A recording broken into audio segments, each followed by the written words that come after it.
All right, so good evening. Looks like we got two people already. How's the sound coming through? Can you hear me just fine?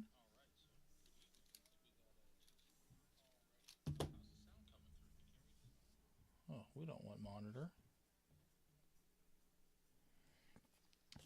So what we're doing tonight?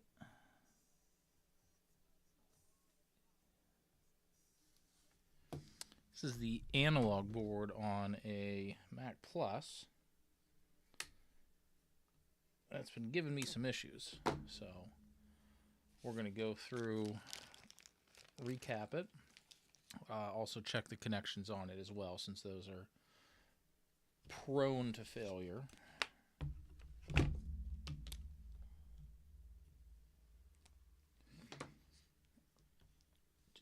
do do do. C2.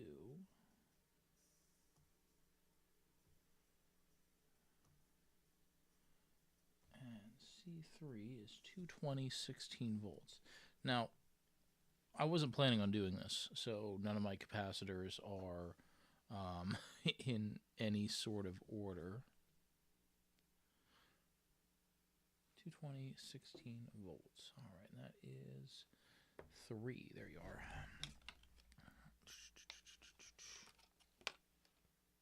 16.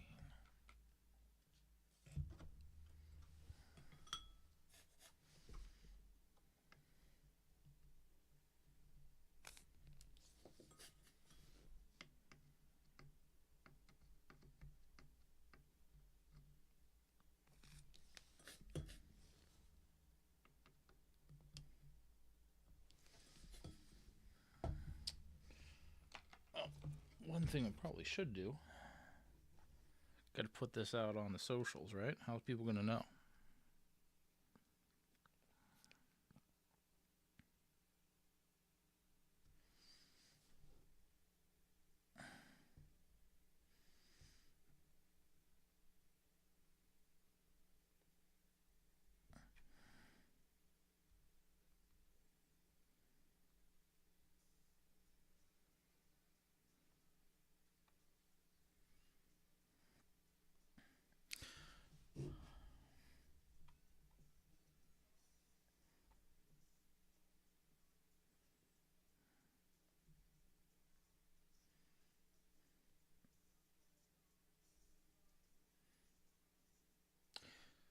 One thing I wish, excuse me, one thing I wish I could do, and I probably could do it, it'd be a monetary hit and a copyright hit, but I'd like to actually share the music I'm listening to, because there's a lot of times where I'll just, work in a project, but I'll have some of the records behind me.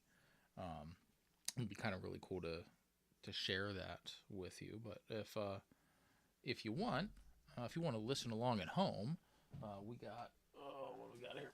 We got Stranger, Billy Joel. That's what we're spinning right now. Who knows how many records will go through tonight by the time this is done? How's that audio? I guess that's okay. Could be a little better, huh? Let's. Again, I'm sure if I planned on doing this, I would have had a better setup. I didn't plan on doing this tonight. So that's why we're like this.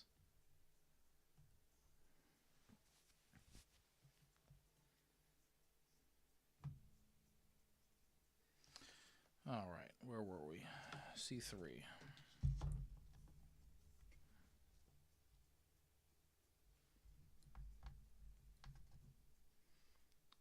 16 volt 220.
right, so that is C3 done. Maybe we'll get some success tonight. C5, 47, 10 volts. 47, 10 volts. Nope.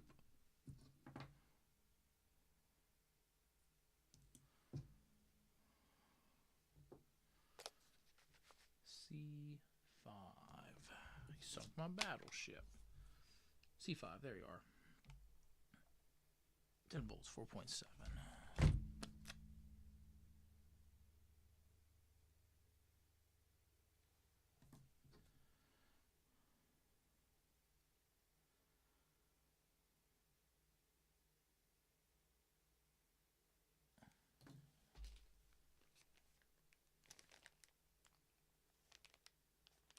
Is it not here?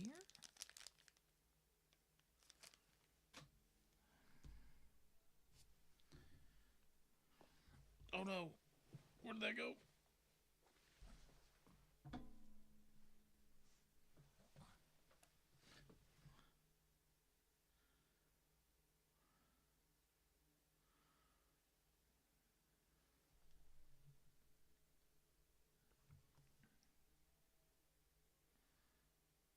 Is that the substitute one? I don't know. What you doing? Oh, hey, there's people in the chat. Hey, how we doing? Sorry, yeah, no, Francois was right. We are recapping Mac analog board. This is the analog board from my Mac Plus. It's been giving me a bunch of issues, and I did the normal expected thing, right? You know, you go through and you touch up all the cold solder joints. Didn't really make much of a difference, so I figured, you know what, let's recap the whole thing and see if we can make it a little better. Because there's something I want to do with this board for Marcintosh that I specifically need a Mac Plus for. Or, well, maybe not need a Mac Plus for, but I need a compact Mac without a fan on it. And let's just show you why. You might know of the Mac Chimney. Look at that. That's the Mac Chimney. So I made a Mac Chimney. This is not the original. This is a Mac Chimney I made. And the idea was, you know, the Mac Pluses didn't have a fan in them. And they got hot. And that's one of the reasons why we have issues with solder joints on it. So they came out with this Mac Chimney, which is just a cardboard hat, right? Excuse me a second.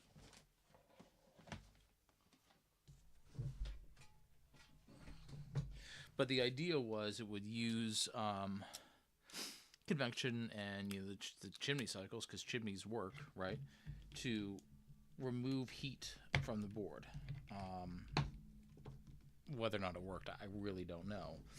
But I thought it would be cool to have one, and then, depending on how it turned out, that's still a work in progress, release some dimensions so that way everybody at home can make their own Mac Chimney. Because how cool would that be?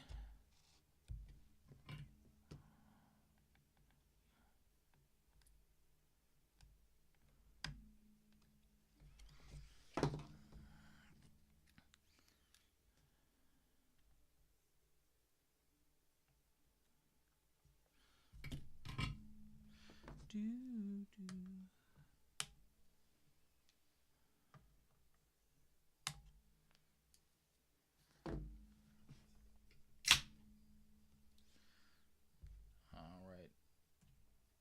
OBS is yelling at me. Let me check the settings here, see what it's yelling about.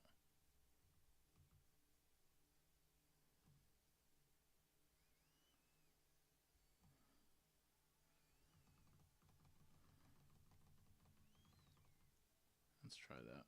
I think my video bitrate was a little too high. Higher than what it wanted anyway. Alright, where were we? C5?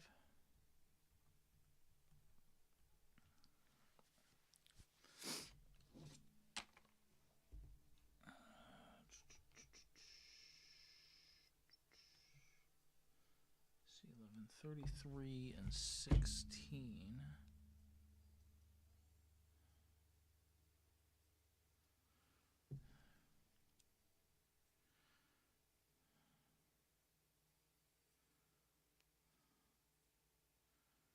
That's 22.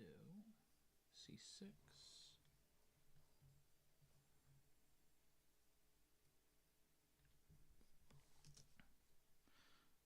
C5 is 4710 volts. This is 4725 volts. That is fine.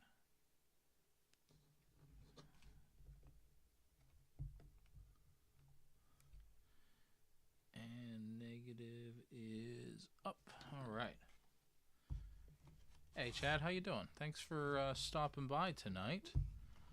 Doing a little recap of an analog board and jamming out to some Billy Joel. Unfortunately, I am not going to share the audio with you. So, but you could feel free to tune in at home.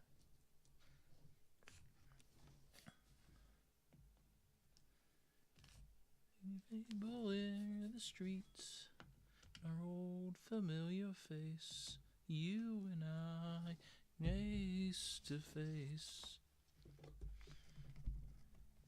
Bottle of red, bottle of white. It all depends upon your appetite. Come on.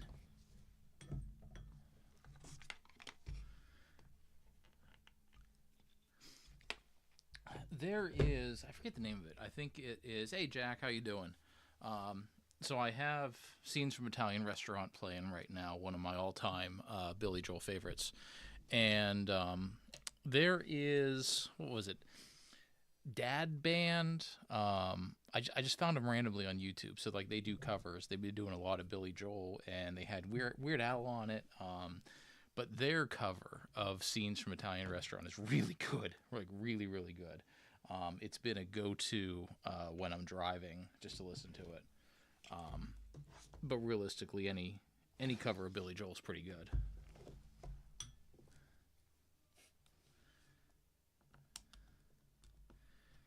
And I need to get a better desolder. This thing is a little Radio Shack job. I've probably had this for, oh geez, 25 years? I don't even know. Long time. All right, come on, C5, get out of here.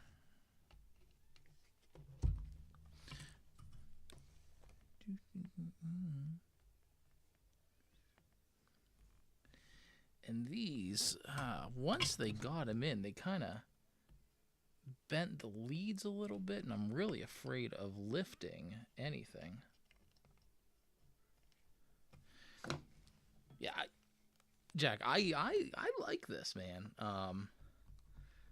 It's kind of what I learned to see in Dad Van before watching. Yeah, it's Dad Garage Band. Let me look that up because I'm gonna mess it up. But yeah, Jack, I really like those desolderers. I think that one's really. It's not as good as the automatic ones, right? But I love it. What is it? One Dad Garage Band. Oh man, I'm gonna mess this up. Middle-aged dad jam band. Yep, Chad, you got it. Middle-aged dad jam band. Yeah. But they did a bunch of Springsteen, bunch of Billy Joel. Weird, like I said, Weird Al did like 3 or 4 songs with them. Really good, really good.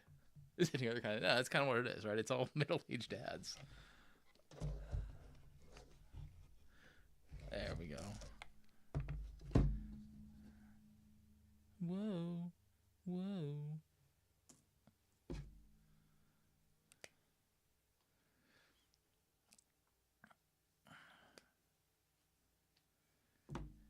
And what better way to do an early March and Tosh stream? And I am happy that there is still a lively Global Talk community on March and Tosh. I mean, I'm not super surprised, but I'm glad it's still going, and I need to start doing more Global Talk 24/7, 365. So it's half preventive maintenance, half repairing. Um, I got this Mac Plus. It was a little rough. Definitely seen some better days, and it would chime. The logic board is good, but you'd have to give it the old Fonzie to have the screen comes on, right? So I went through and I redid all the connectors on it, and that really didn't solve the problem. So we're gonna recap it just to be safe, because if I'm taking it out to undo all the connectors, I might as well. I'm this far, right? So, but we'll recap it. Then I'll remove all of the plugs, resolder those, and see what we could do. Because the Plus is kind of a neat machine, I think. Anyway, it's not the greatest, right? And you got to have that stupid mouse and the keyboard that only work with this machine, right? Um, but it's a cute little thing. It's probably one of the most reliable Macs, as I say, as it's all dismantled. But it is reliable, and it's just a nice little machine, and it's something that I really want to work. But I don't know if you. I'll probably show it again because I'll show it multiple times tonight. But I need this to work because of the Mac chimney. And you can't do a video on a Mac chimney without a fanless Mac to have it work right. Otherwise, you're just cheating. And my main compact Mac is the Mac Classic over there. I need to get an SE30 that will replace it when that day comes. But until it does, that Classic Mac is going to be my go-to when it comes to compact Macintoshes. So C6 220/50, but it's probably going to be higher because these are replacements. 220/63, perfect. Bottle of white. Oh, what is this? What is this?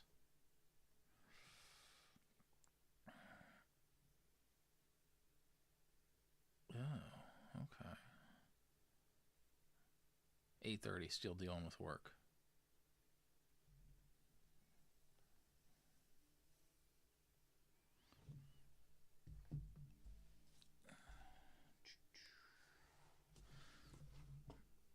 Now, fortunately, so the battery, when I got it, there was a battery here. It has obviously, you know, died and corroded, but fortunately, it didn't get the board. It all stayed in that little battery holder. So I think we lucked out pretty well on that. The battery holder is toast, but I'm okay with that. All things considered, could have been a lot worse, so I'll take it.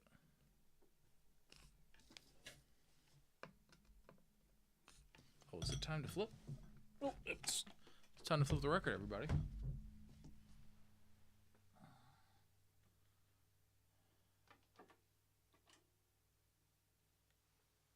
Let's turn you on, so. There we go.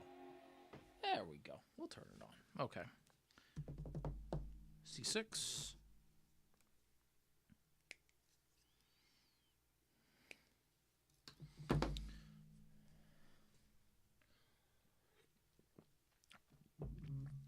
That's the rest of the chassis over my shoulder there, so hopefully we'll get this guy up and running.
Ugh. Work. Anyway. Alright, where were we? This guy. 6.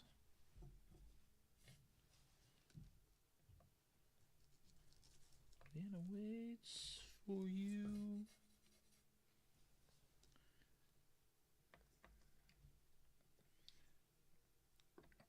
Yeah, so once we get this guy taken care of, we'll get a video on him. Right now, I only have 2 Marchintosh videos planned. One's going to be on this Mac Chimney, and then another one is just going to be kind of a walk around Global Talk. I don't intend on doing any sort of Global Talk setup videos, but just kind of visiting people, printing to things, seeing what's out there on Global Talk. There are people more versed than I am that could do a much better setup video. And realistically, it's Global Talk's still kind of, I don't want to call it closed or exclusive, but there are some things that you got to do before you can be part of Global Talk Cool Kids Club. And that's more than just making sure you have a machine that's capable of it.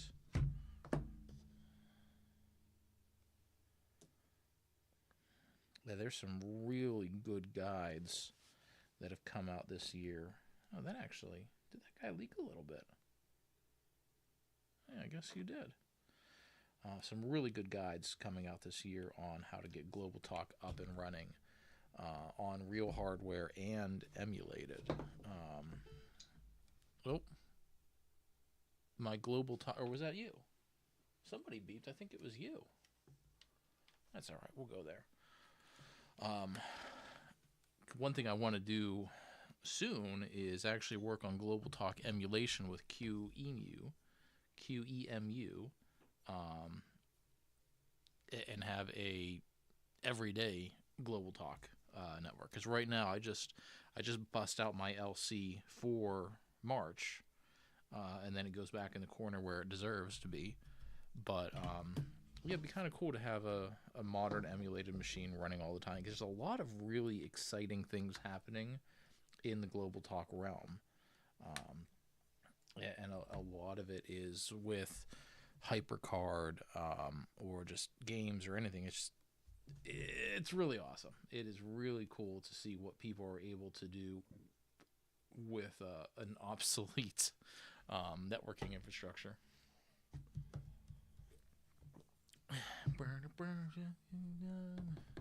C9.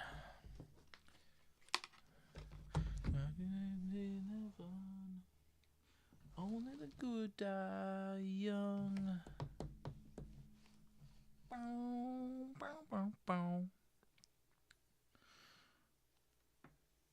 I should have just said YOLO and played the music. Information.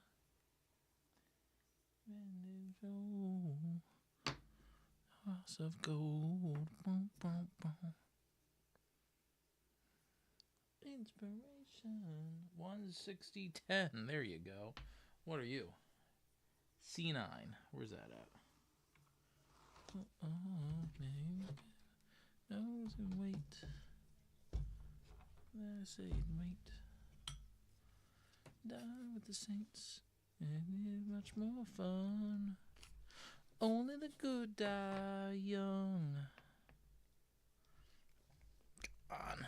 There we go. Boo doo doo doo doo doo.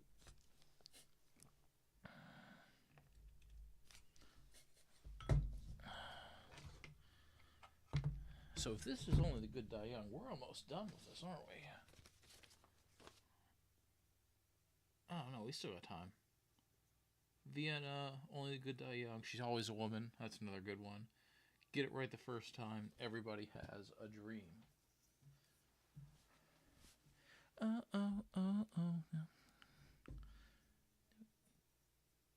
C10, 160. Be the one. Only the good die young.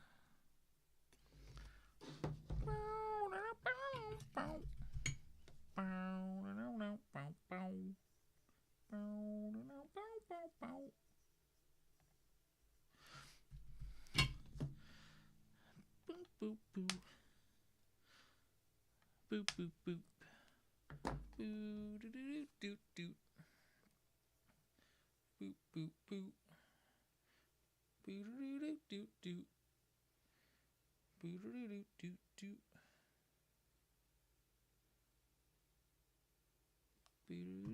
doo, doo, doo. All right. That was 9. 9 is done. 11 is 3316 volts. That's probably you, right?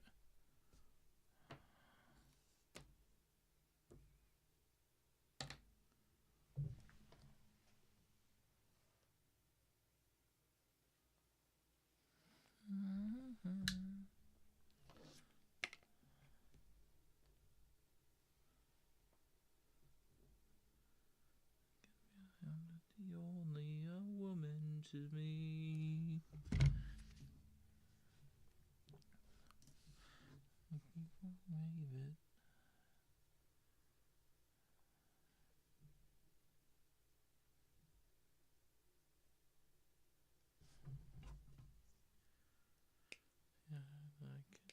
But she's always a woman to me. Oh, that is 11. C11. All right. You can die for a day once.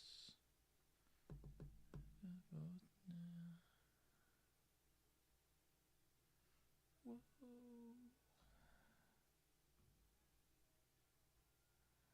Oh, where'd that go? All right, there it is. C11.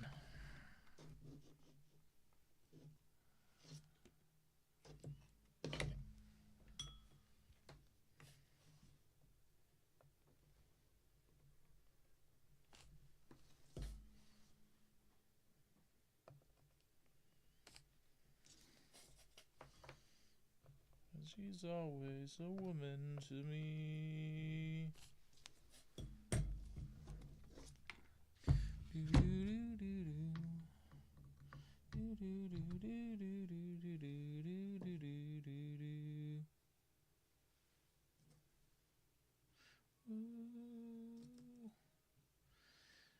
It looks like some of these, a bunch of these leaked. It's interesting.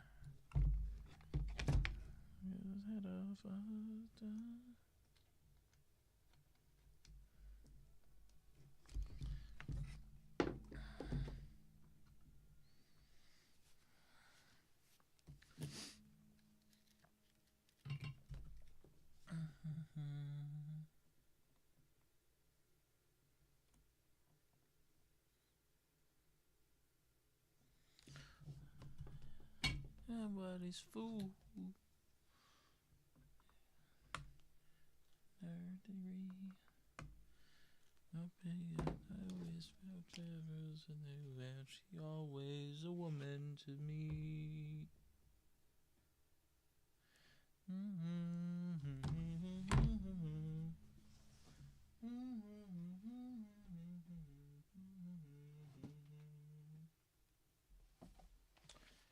Alright, do we want the Doors? Supertramp? Night Ranger? I don't know. Let's see. We still got some time. Oh, Chicago. Which one Chicago is this? It's the greatest hits.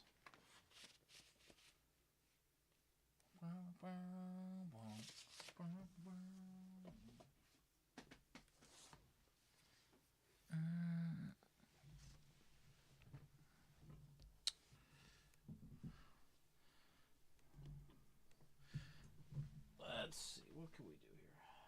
Tommy Lee, Grease.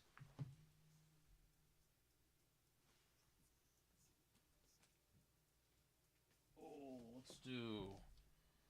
It's a single. Slick Rick, Children's Stories. Let's do that. Sorry, Billy. We're going to stop you a little early here.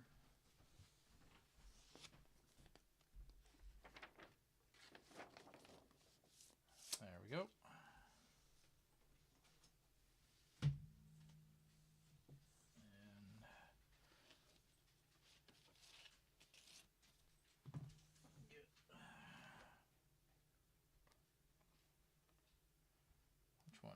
this? This is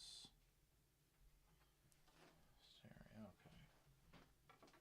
There we go. Knock him out the box, Rick. All right. Where are we at? This is oriented. Something needs to be heard. Whoop. We see that? I think we can see that. Needs to be heard. Here's a little something that needs to be heard.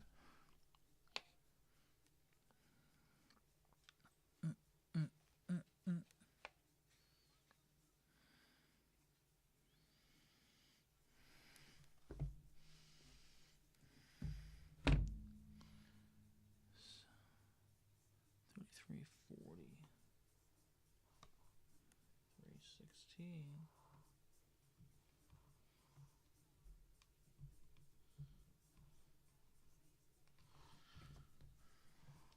There we go. Let's do 13.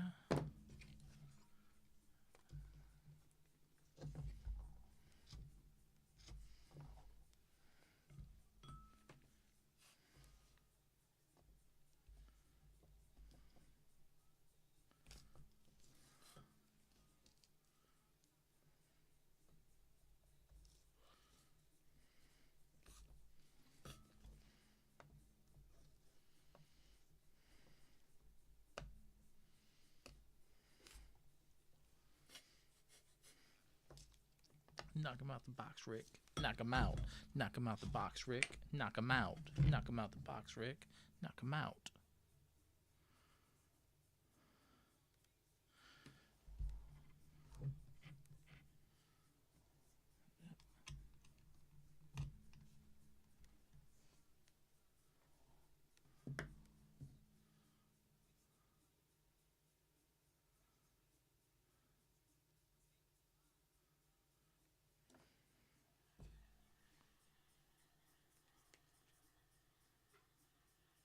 All right. We're getting somewhere.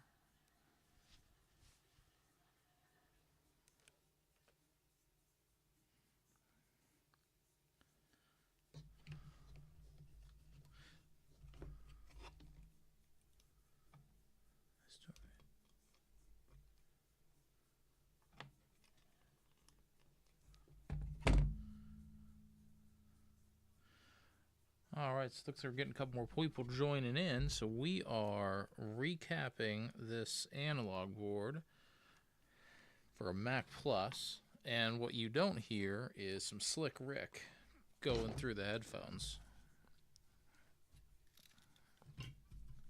Knock him out the box. Knock him out. Knock him out the box, Rick. Knock him out. Knock him out the box, Rick. Knock him out the box, Rick. Knock him out. Knock him out the box.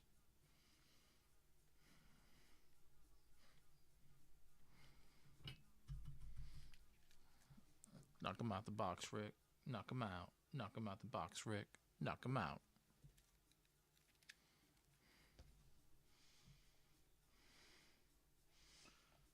Knock him out the box, Rick.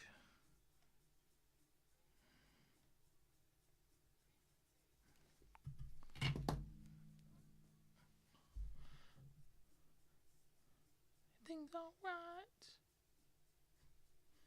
It takes two. Alright, that was a single, so that was the end of that. I love that song. Knock him out the box, Rick. Knock him out. Knock him out the box, Rick.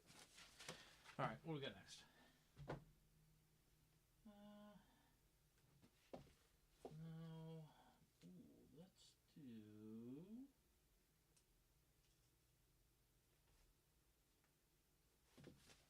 Oh man, do we want Muddy Waters or Dirty Dozen? Hey, Retrotech Chris, how you doing, man?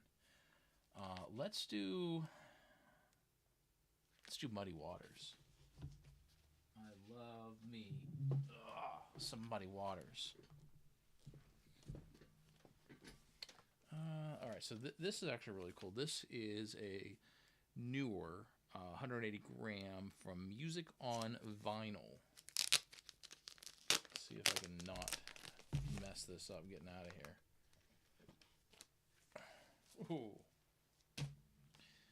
And it's, you could feel it. You can really feel that it is a much higher grain record.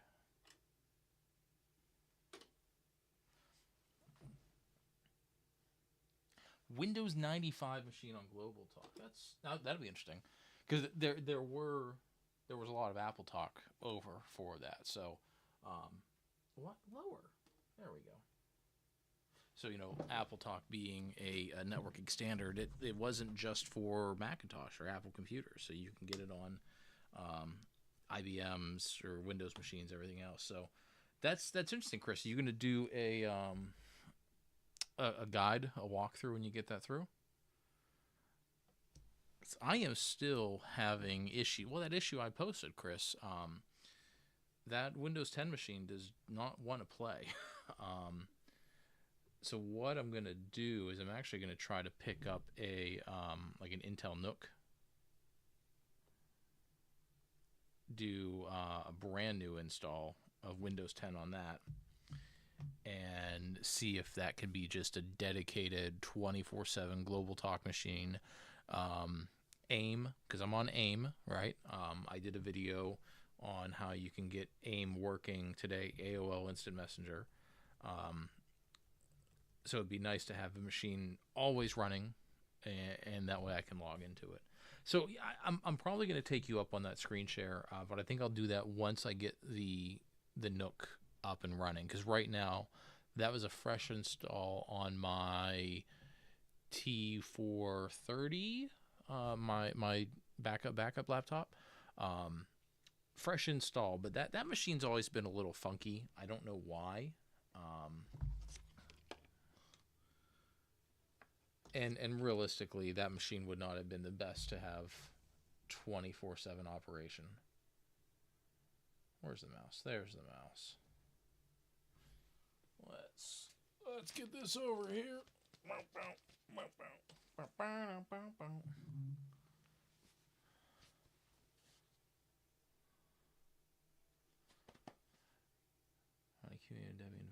So yeah, I mean, likely I might have to do it in Linux, because the NUCs, like, there's a couple local I'm looking at, they're like $30-$40 leftovers, 8 gigs max. I mean, Windows 10 would be nice for other things, but I'm probably gonna have to go with a Linux install, just for resources and everything else.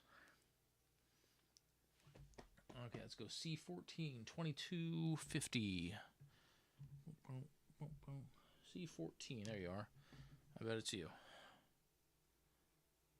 There we go, 2250. Yep.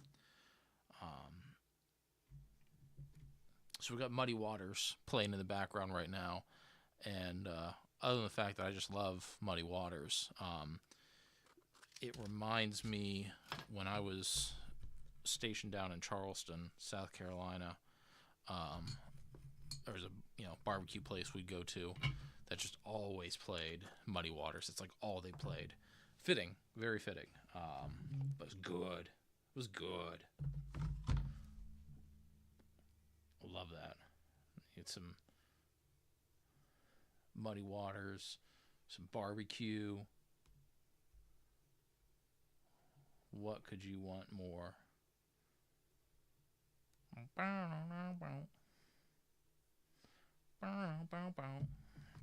All right, let's do C14. Where are you at?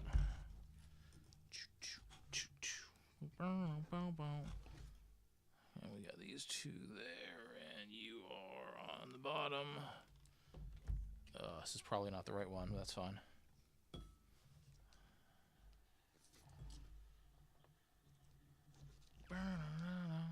There we go.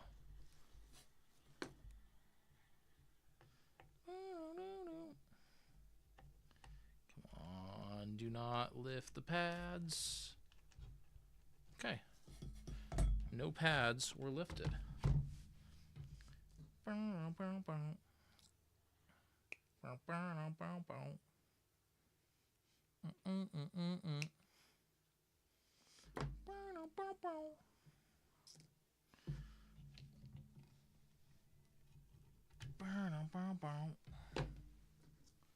Boo-doo-boo-boo.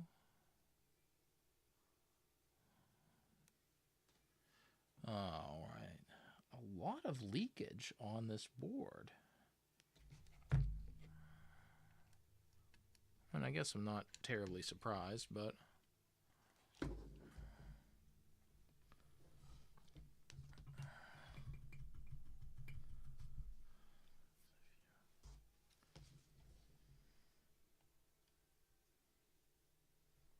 So, Chris, if you're still on, when you're running a local talk on QEMU, can you...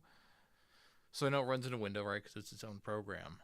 Can I transfer files between that machine and the emulation, kind of like how I would do it in like SheepSaver or something like that? Like, what's the easiest way to get transfers from the real machine to the emulated machine? Does it show up as a network drive or something? Because that's another reason why I'd really like to be able to do that. It's just, again, have another virtual machine running all the time. FTP. Okay, all right, yeah, I guess that makes sense to do by FTP.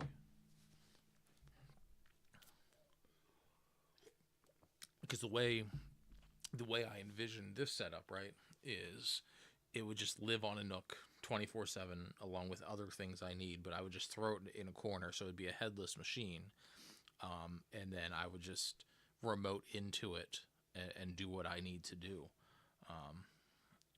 Transfer that back in the network too. Yeah, I mean, I guess I could.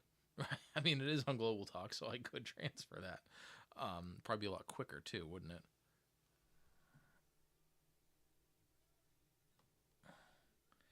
You know, I was talking earlier, I think before you came in, Chris, I am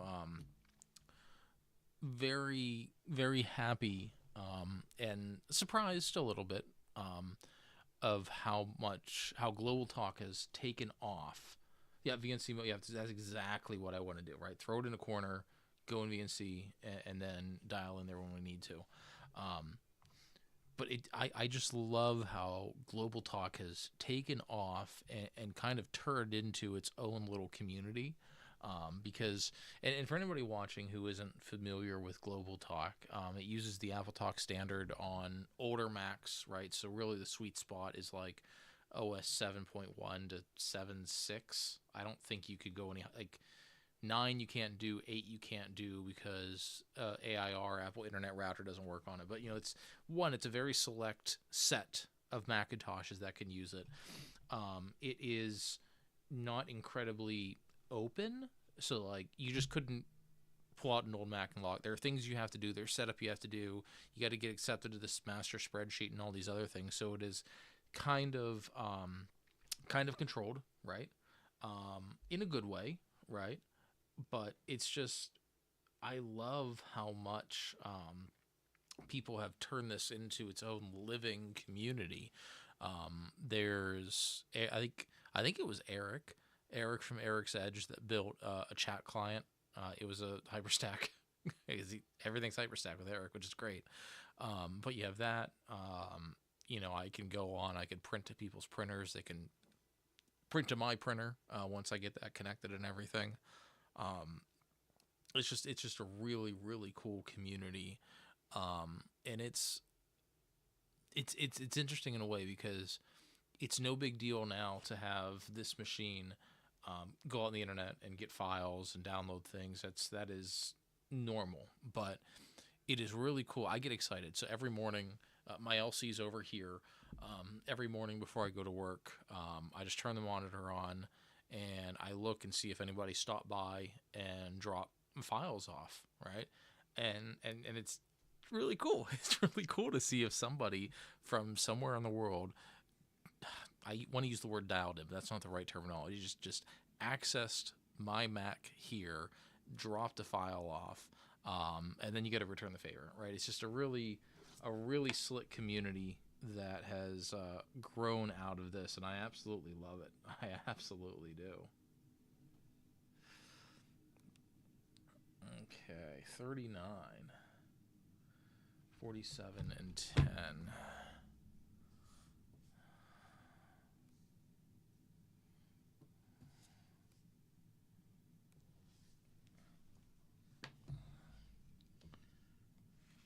10 volts. So we're at 16,470.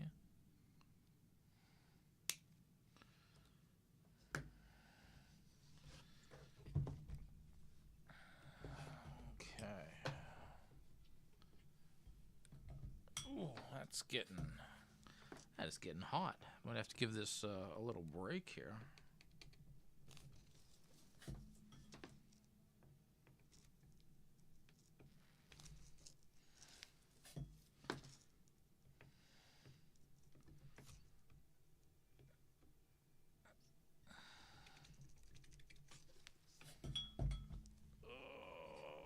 Okay. And of course it's glued. There we go. And there you go.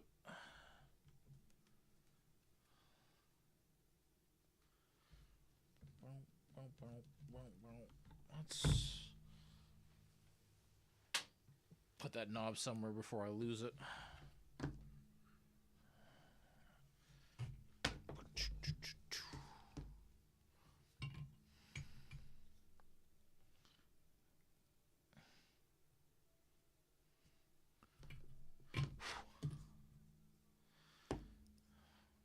And yes, probably should have some sort of extraction fan. Thank you. My OSHA violation will be noted. Alright, 39 is done. What is next and convenient? Ugh. What are you guys?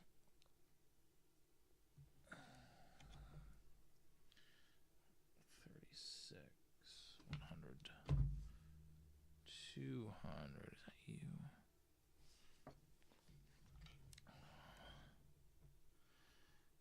$200 All right, let's do these two big boys here. Are 36 and 35. Yep, 35, 36. All right, if you are just joining, because it looks like we have 7 viewers right now, this is the analog board of a Mac Plus that has been giving me some issues for a while. It was a little rough when I got it, and it would have Mac chime and everything, and that was great, but the screen would never turn on, and you'd have to give it the Fonzie treatment. I did redo some loose solder joints in here, and that seemed to help a little bit, but it never really fixed the problem. So I figure might as well recap it, and then while I have it completely apart, we will go and redo all the connections on here. I mean, like, take them out, clean it, make sure there's no lifted pads or anything, because for those of you at home who haven't seen yet, and if Jack and Chad are still here, this is probably the 3rd time they've seen this tonight. But Chris, the reason I'm doing this is for March and Tosh, I'm doing a video on my new Mac chimney I made, and it's not fun to do a Mac chimney video on a compact Mac with a fan on it, and this is my only fanless compact Mac. So, oh man, come on.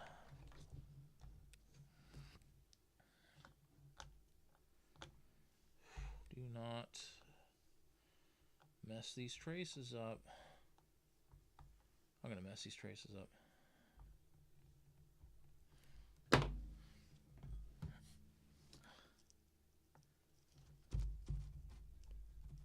Wow.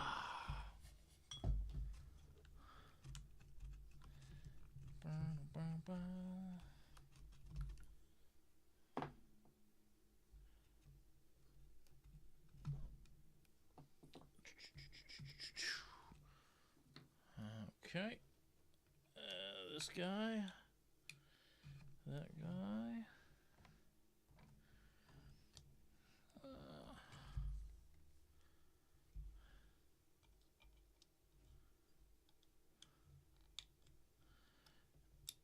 There we go.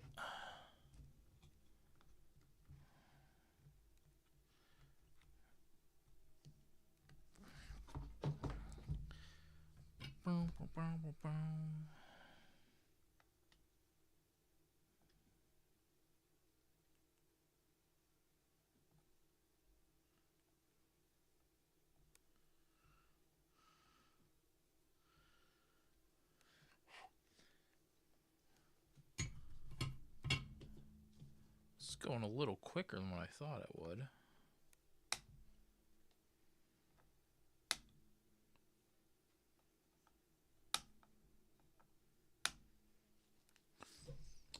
Let's see. Oh, man. Now, if I was playing music, we would do the entire 4 set of Freedom Rock. I love this record. I love this album. One, it's got a great commercial, right? Is that Freedom Rock, man? We'll turn it up. But it's really good stuff on here, man. Like, it was really good band. It's a good selection. Was this a K-Tel? No, it was a Warner. Warner Sessions.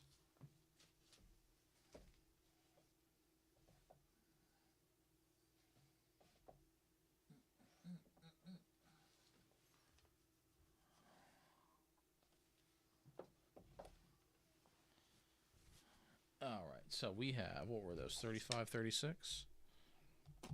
35 and 36.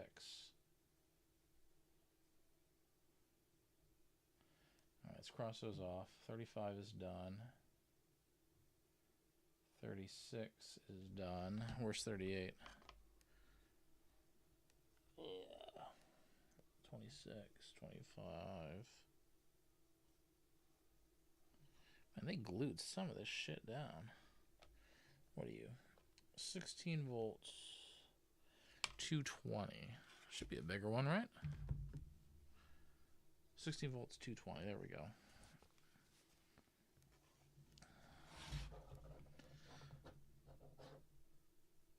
What were you doing that you got shocked?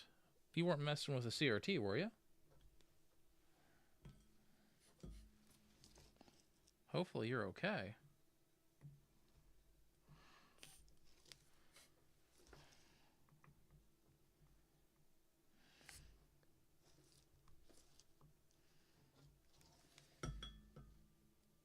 Yeah, Render Blender. What did you do to get shocked? I'm interested in what happened.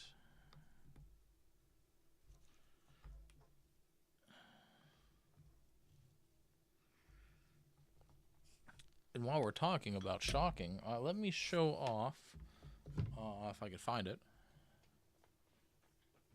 because I am guessing that you shocked yourself on a CRT, which can happen. I unfortunately got bit, but I went and I made this, and this is my CRT discharge tool. What it is, let's see if the second camera can pick it up pretty well. It's just a fluke alligator clip here, just like you'd get on a test probe, and then another fluke test probe, right? What I like about these is they just plug into each other, and then that makes the continuity.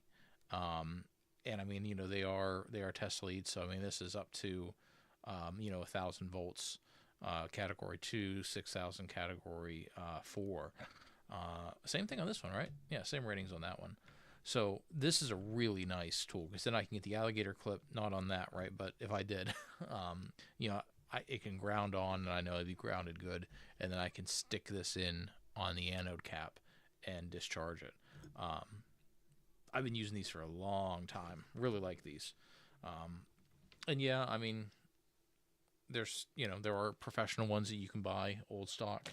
You could make better ones. Realistically, you can just use a screwdriver, right? It doesn't really matter. You just need to be able to discharge that safely. So,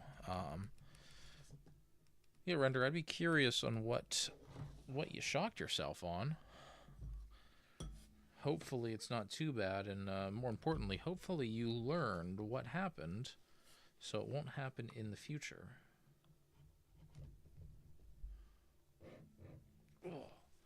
And this desoldering pump is getting very hot. I might have to take a break. Come on.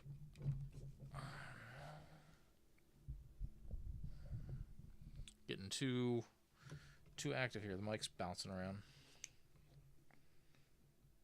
Come on. Oh, that pad. Uh-oh. This is not good.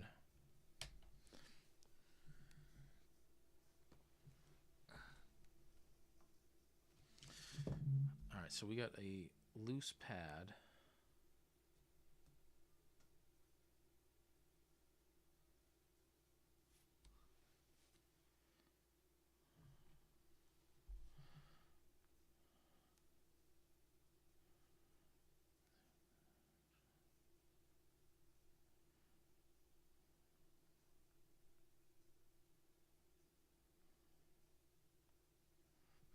Alright, so let's see what we can do to not make this work, because I already have this pad lifting a little bit.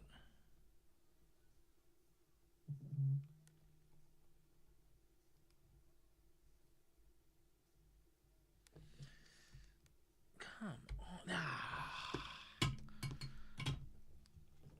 Okay, so 16 volt 220, negative 16 volt 220. Let's put you over here.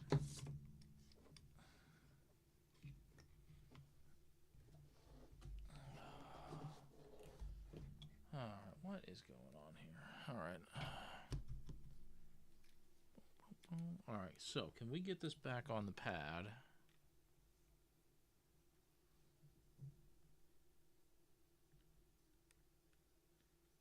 Let's see.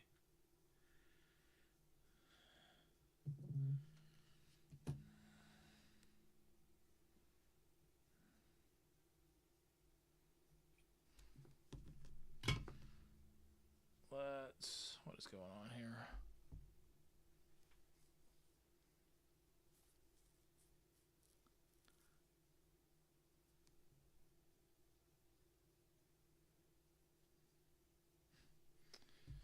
Alright, so let's... Ooh, I'm really concerned about that. Let's see how much I messed this up. So let's check continuity on these pads.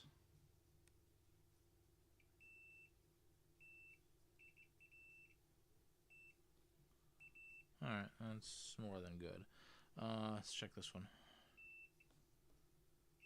Okay, so...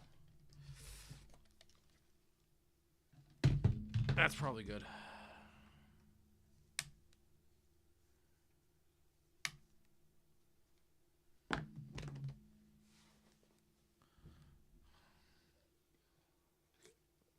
All right.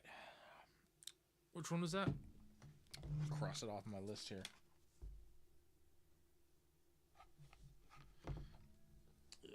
Is that C29? I think it's 29.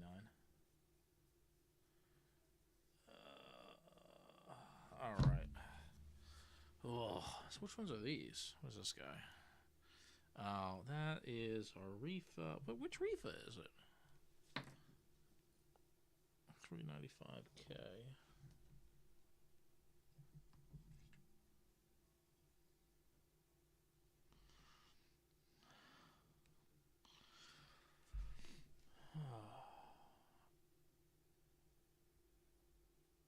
$38.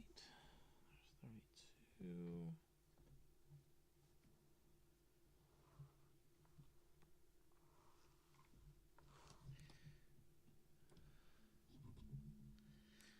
Let's see what this one is. I think that's C38. Oh, it's time to flip the record. We'll flip it. All right, so we got side 2 of Muddy Waters hard again, but we're gonna see what else we can dig out. See what else we can spin here.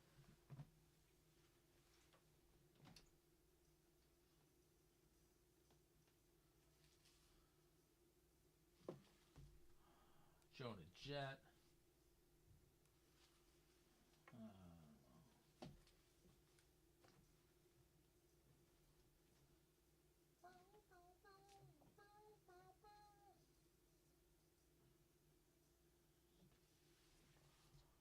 Do we want to do this? Want to bust this out?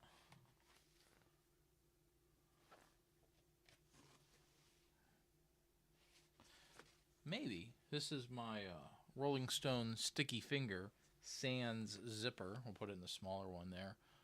The zipper, the teeth are there, but the zipper itself isn't. That's a little bit of a bummer, but this is Brown Sugar, Sway, Wild Horses.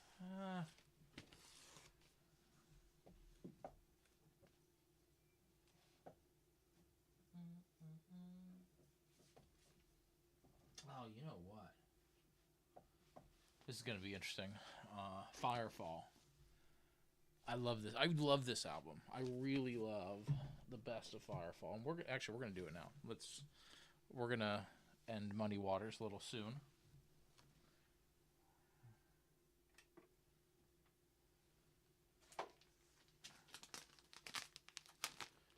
Let's see. All right. Thank you for your service. And we will go with the best of Firefalls. All right.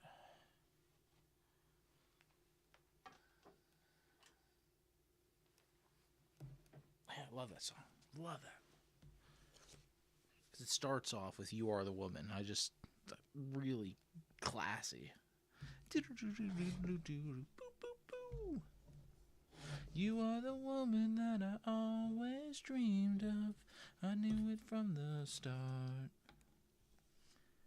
I saw your face and that's the last I seen of my heart.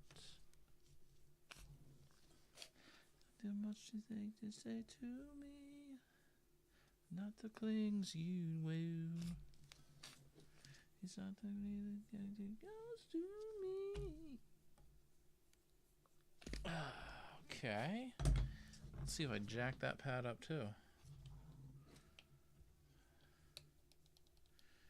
I'm the star.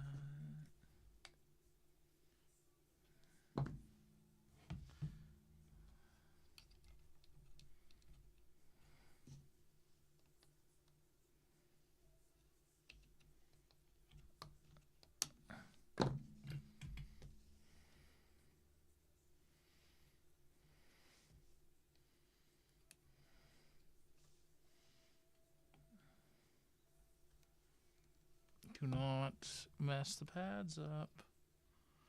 Do not mess the pads up. We're going to mess these pads up.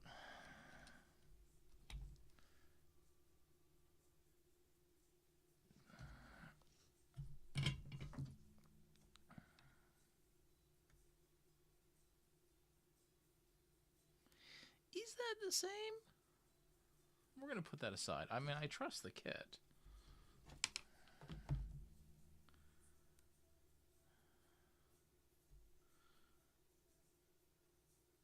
Refa, metallicized paper. I mean, sure. I don't like this. The woman that I always dreamed of.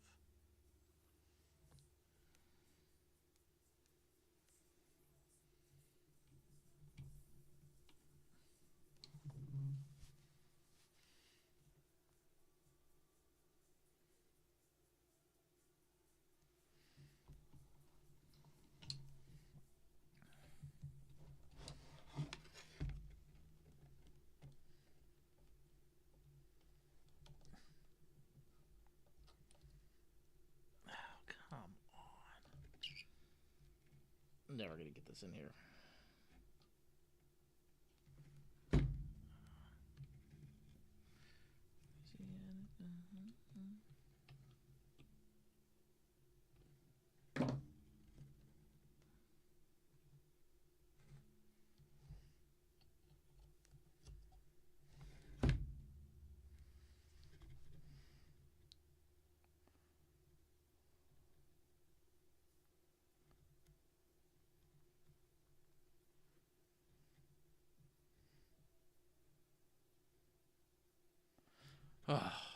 It's too late to be doing work. All right, so let's get this tacked in.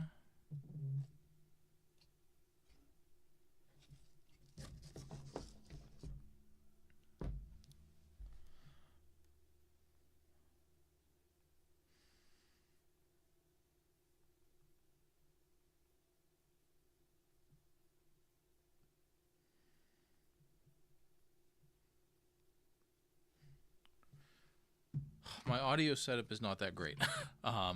This is just a, what is this guy? Give me a second, JP. I will put the link in the chat. It's not great. Hopefully it sounds okay. Obviously what you're not hearing is the copyrighted music playing in my headphones. But this is, let's take a look. So actually, JP, is the question, what is my mic or what is going on behind me? I think that's the better question. The mic, this is a Q2U Quebec 2 uniform USB mic. As far as everything going on behind me, let me turn around for this one because it's going to be a little bit. So we have a Hitachi HT45 turntable. I like these ones. It's not too fancy, but it's pretty reliable, right? This is a NAD 7140. Really nice receiver. It does an AM FM really, really nice. But it's just really smooth when it comes to just playing, especially with the phono setup. Technics compact disc changer. What is this? A bunch? 75? 60. And then, I don't know if you could see it, but I have an equalizer over here. It's a much smaller setup than what I normally have, but this is kind of an in-between office workspace for me. The goal is I'm going to get back to a full Pirate Station setup. So I have a main mixer. It's a RCA BC7B. It's like this long and it's tall and it's made of metal and it's a beast. But everything will go through that, and then pretty much any format you want. I got, so in the basement in the corner, staging for this whenever I get time to do this. You know, reel to reel. I have NAB carts. Whatever format you could think of, we have the ability to play it, and all of that will go through a perfectly legal FM transmitter. And it is legal because it is very low. It's low wattage. It's perfectly fine for use. But it's nice because what I used to do with it, and this was years ago, right? It was, oh man, whenever the second gen iPod came out, because I was still cutting neighbors' grass for money. And what I would do, I didn't want to have my new iPod when I was cutting grass, right? Because you don't want to get messed up or anything. So I had a set of like the late 80s, early 90s headphones with the antenna on it that you could listen to radio stations. And then I would set up a playlist, either with Winamp or whatever, right? A couple 8 tracks, whatever. And I would broadcast that short-term FM broadcast in my area, and then I'd be able to listen to my radio station while I was cutting the grass. And it was pretty cool. It's pretty cool. I love that. So I would like to be able to do that again. 470, 10 volts. And we'll get there. We will get there. 470, 16. That is, yeah, that's it. All right, so let's get this out of here.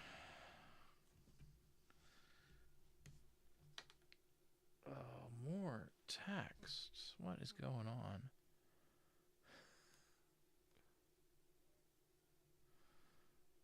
All right. Jeez. All right. So, hope that answers your question on the audio setups. All right. Let's get this guy out of here. Oh. And of course, everything's just bent over.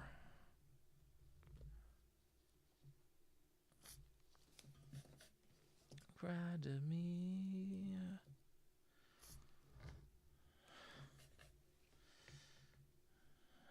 There we go. 1, 2 legs. And bring this up. All right, before we switch that, let's see. Let's get another record here. What is this one? This is kind of my trash one. couple years ago, I got a whole bunch of records for free. There was a record store that had them out on the street that said free. But what they had some of these, they would use these as the spacers, right? So compilation albums were here. But fortunately, this was Iron Butterfly, but they saved the long play version of Indigada Davida. I think let's do that one. And it's a junk record, so I don't mind handling it like this.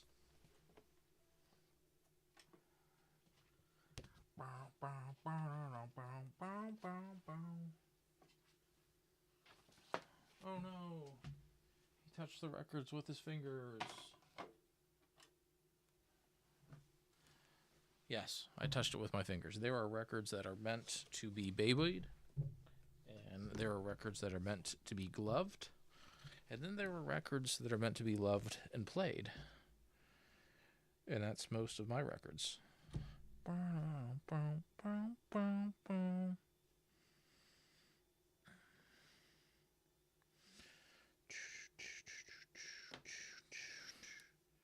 Where's my cutters? There's the cutters.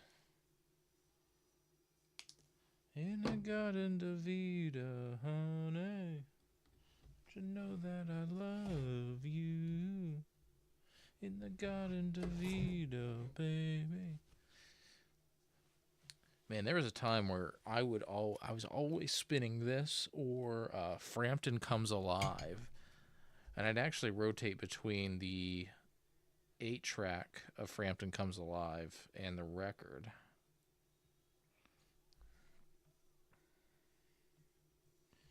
And I actually gotta redo that 8-track.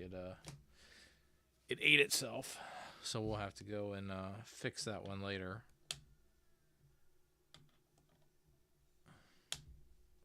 I'm debating on doing a video of 8-track repair and doing it the quick and easy way, because I got the jig, I got the tape, I got the angle cutters, I got all the right stuff for it. But there's sometimes where it's just best to just do it, and I have fixed a lot of my daily use 8-tracks with just Scotch tape. It works, it's fine, it's cheap. I mean, at the end of the day, your 8-track's going to eat itself anyway, so what does it matter? Maybe I'll do a video on that sometime. All right, C43 is done. Please take my hand. C30 is... Yeah, I'm getting tired. Am I going to finish this tonight? 220, 16 volts. 220, 25.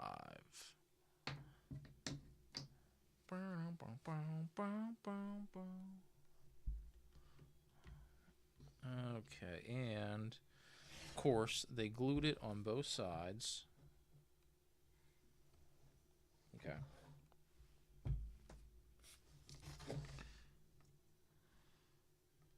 In the garden of Vida, honey, don't you know that I love you?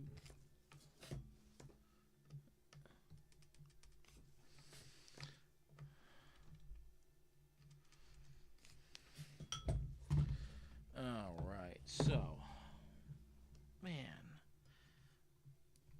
I don't know why they glued these down. This isn't like going on a plane or anything. It's not a flight certified analog board.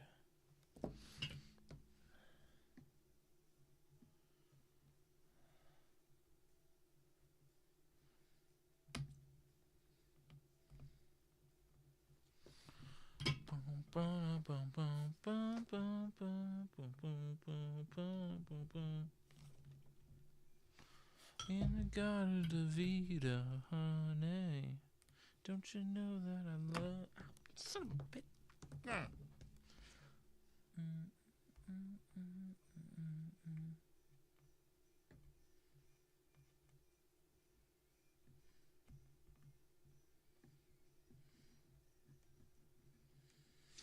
Okay, so the solder is free. It's just the glue that is holding it.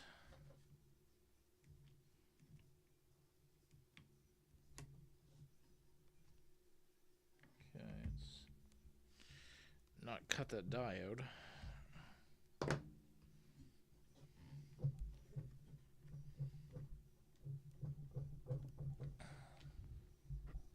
You stay over there.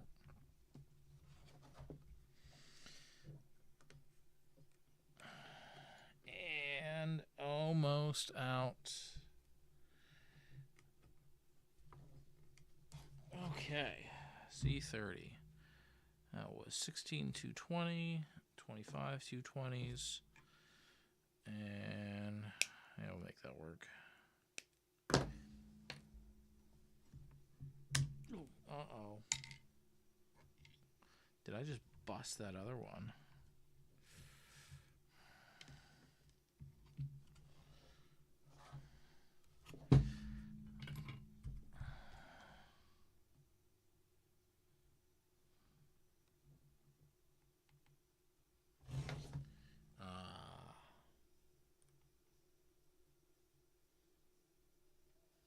And that was that one with that bad pad. I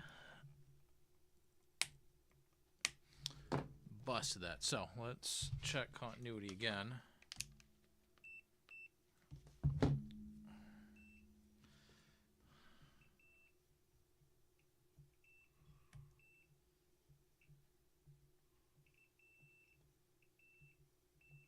Okay, I'm happy with that.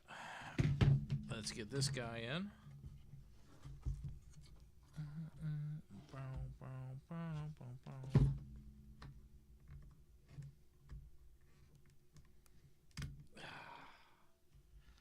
All this glue. Unnecessary. Absolutely unnecessary. Okay.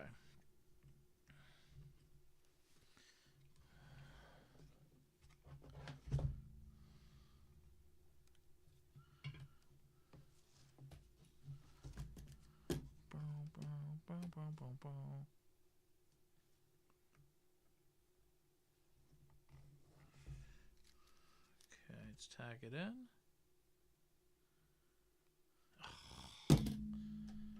And this timed out. Alright, let that heat up again. Jeez.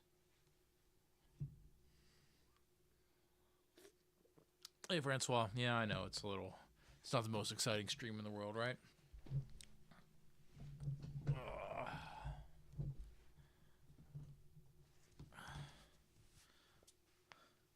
Oh man, if it isn't my buddy Dial Up Chronicles. How you doing, man? Are you rocking it on AIM too? No, you're not on AIM. That's okay. Yeah, so hey, Chris, this is the guy I was telling you about. So Dial Up Chronicles, I mean, I don't know, the algorithm was working real good the other night, man. He was just streaming, right? And what he does, he's got this Windows 95 machine on a real POTS, plain old telephone system, and he's just browsing the internet on 56K, and it's awesome, man. I love it. I absolutely love it.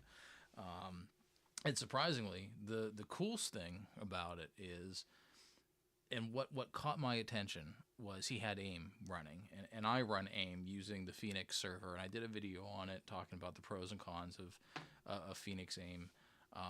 And I sent him a message, and he responded back, and it was just really cool, man. It's like back in the day, right? Talking to people and stuff. And the cool thing about it, and I actually didn't tell you this, man. So I couldn't watch the whole stream, right? So I told him, hey man, I'm going to bed. Good stream, keep it up. But when I left for the night, I put up my away message, like one does on AIM. And it was so cool to wake up the next day to have an unread message, unread away message like that. It's just the little things, man, because like that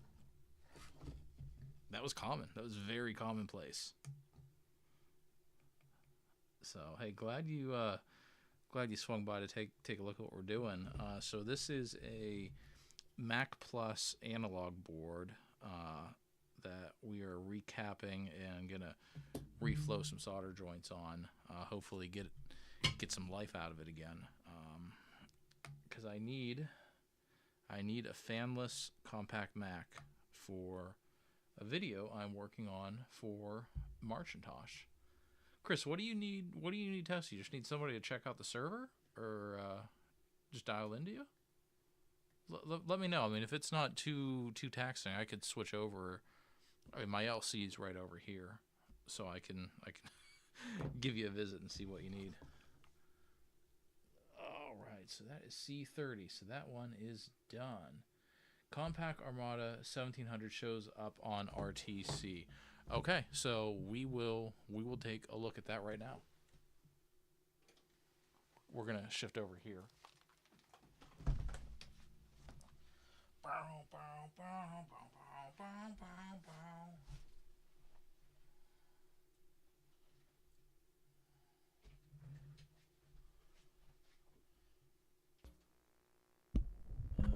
Actually, this is really good because now I can give my desoldering gun a chance to cool off. All right. So, okay, so you can see. Hopefully you can hear me. Yep, you can see. Okay, so let's take a look here. Let's disconnect from. No, you know what? Let's leave Eric connected. That's fine.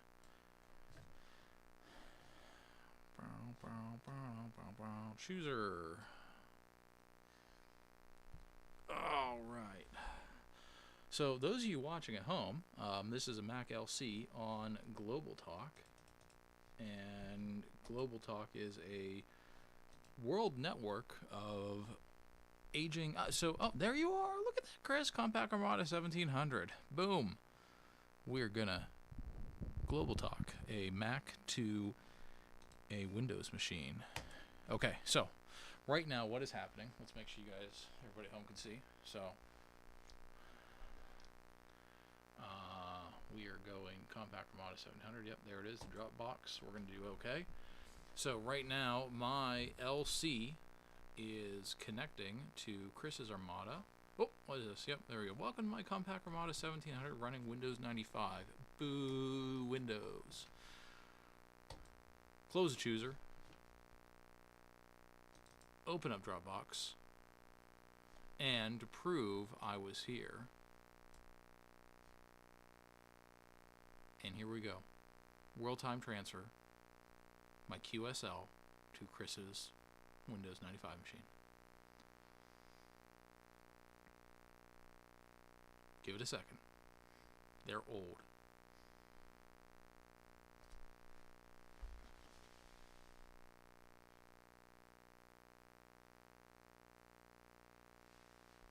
So okay, so I just saw your comment, Chris. So you only have one AIR running, right? So you are running the AIR on your Quadra, correct?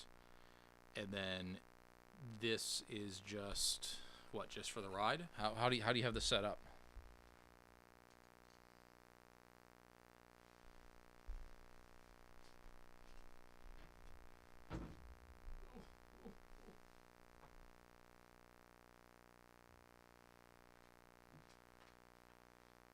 Okay, so yeah, all right. We must discover another Apple Talk device. Okay, so that's interesting, right? So, all right, so let's. Maybe you can hear me now. So that's interesting, right? So, yeah, the Quadra is running AIR, and then you just happen to have like the Apple Talk running on the Windows machine, and it's like, yeah, sure, we're on Global Talk. Did I get that right? Yeah, no worries. I'll give you a test. No big deal. So that's because I only have the LC, right? I mean, I have other machines, but I never had multiple running at the same time. But I guess I never would have thought about that.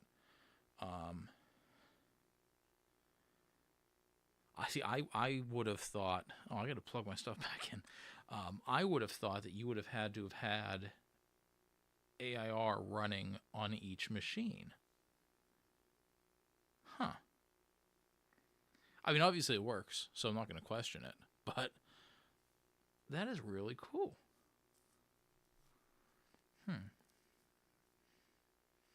So then I think the nice thing about that is if once I get my Nook running and I shove that in a Nook, um, that would I guess I would just run AIR off that, and then I could just turn on and off machines as I go. Oh man, that'd be really cool. 3.1. Yeah, there would. Yeah, I guess there would have been an Apple Talk for 3.1 as well. I guess, I mean, really, DOS 3.1, 95, probably the whole way up to 2000, right? I mean, because that the compact you have, Chris, is that 98?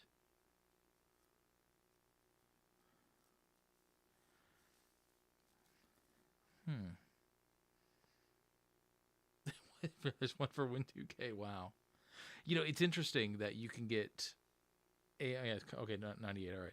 It's interesting that you can get AIR for Windows 2K, but not for like OS 8, OS 9. Because I love OS 9, 9.2, well, now 9.2.2.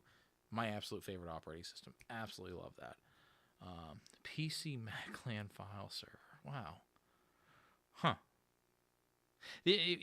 I never really messed with Apple Talk when it was out or anything, so it was kind of a whole off procedure. Super, yeah, interesting. Okay, yeah, I would be interested in that, Chris, to see what that is, because this is again, this is the cool thing about Global Talk, because it's not just a Apple thing, right? I need to get over here and I need to plug in my stuff again, let it cool down.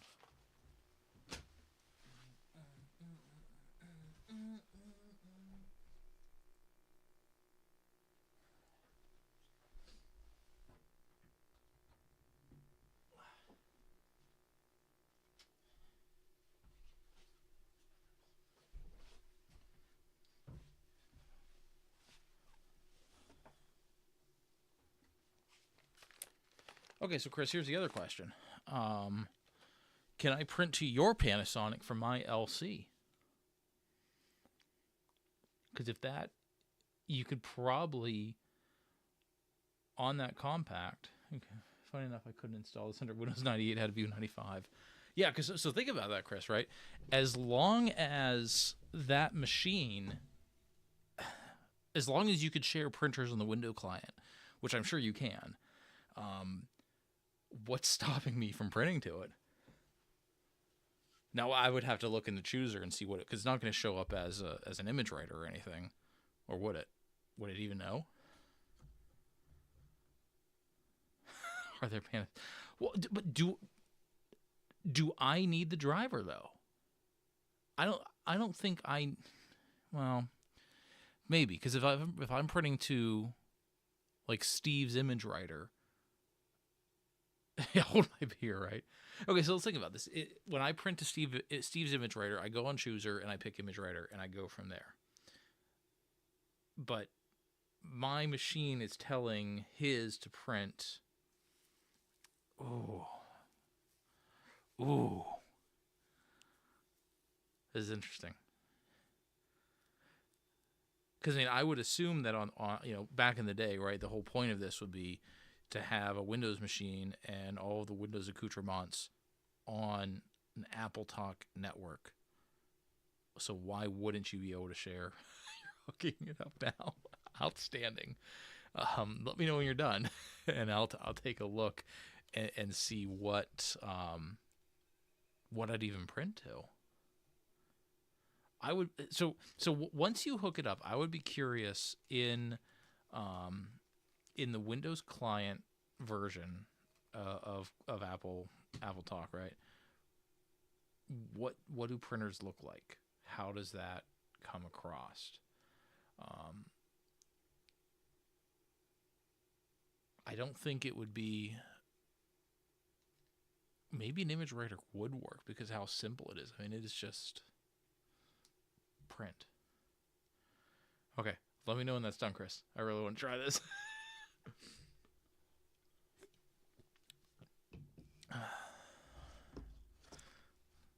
This is well worth experimenting.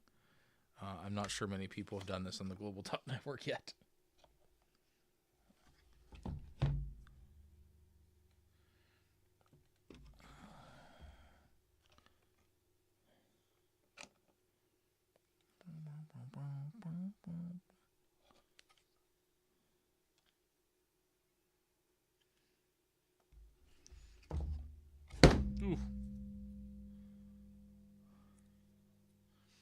So, and again, so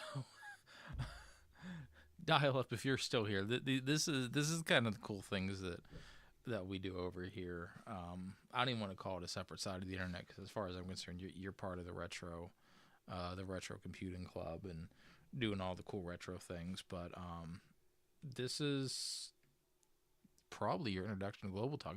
If you're still in the chat here, Dial Up Chronicles, have you heard of Global Talk before? Does Marcintosh mean anything to you? I'd be curious because I think that it's interesting to see what different creators or different communities of retro tech creators focus on.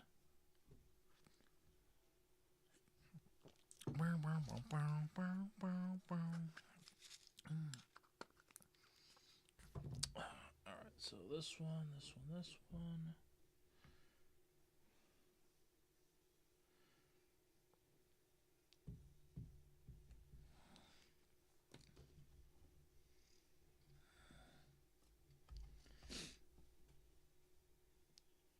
Okay, so I think really I only have like 2 more caps.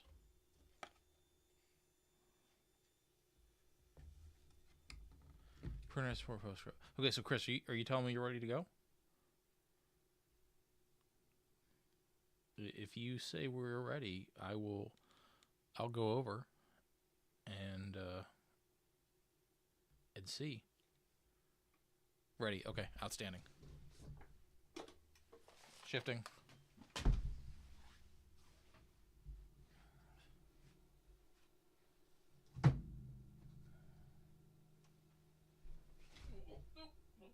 Can't walk in front of that.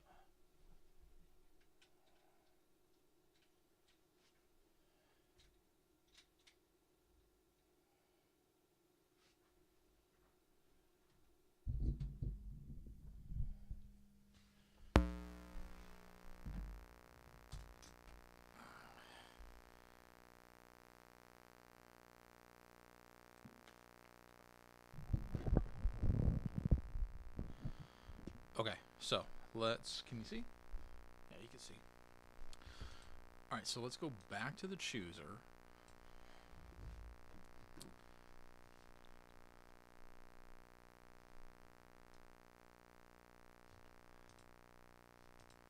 Okay, so there's Chris. Show me your zones. Will you not show me your zone? That's why. So there you go. All right, so I see that. So,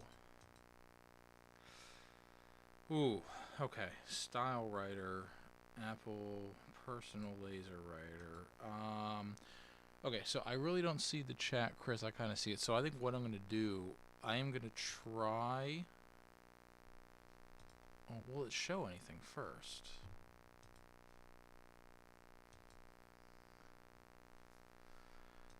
That's going to be local.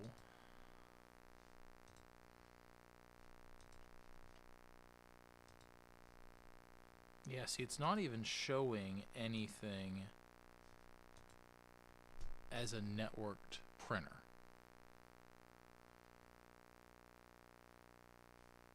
So I think this is no-go, but let me also refresh myself. I think Ron has a printer.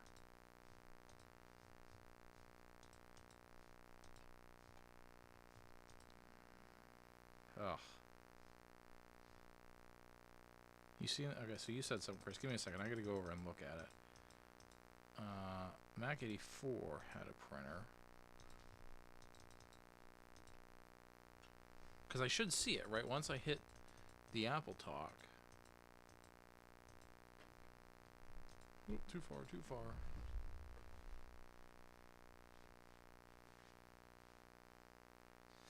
Yeah, I think that's the problem, because it's realistically we need to make your computer think that it's a image writer. Does Joe have a printer up? Let's see. Yeah, so this is what I'm looking here for. So like image writer, here's Joe, that's Joe's image writer. So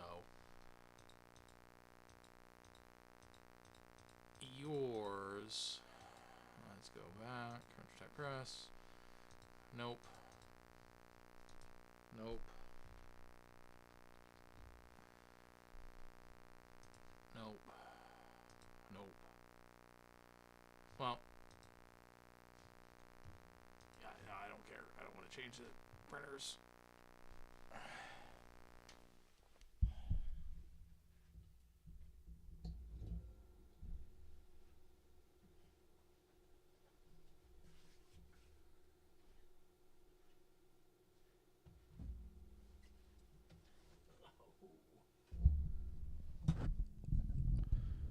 Well, it's definitely worth a shot, Chris. And I would think I see no reason why it wouldn't work, right?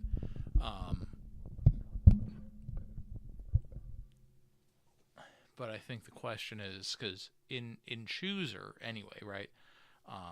That camera is really crooked. Hold on.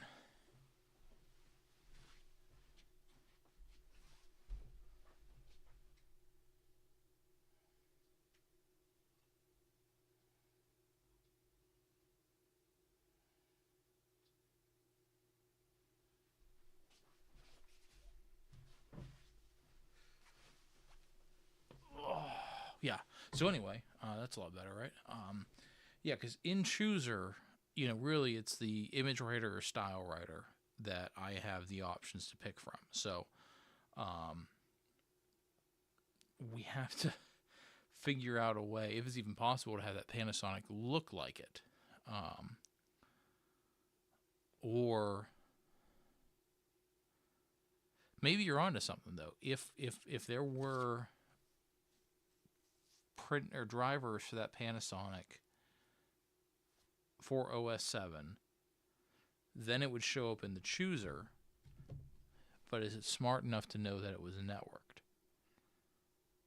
Huh. These are really good questions that nobody other than us is thinking about.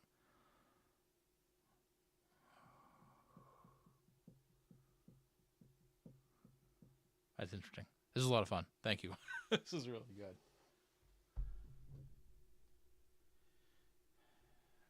All right, what else are we gonna do here?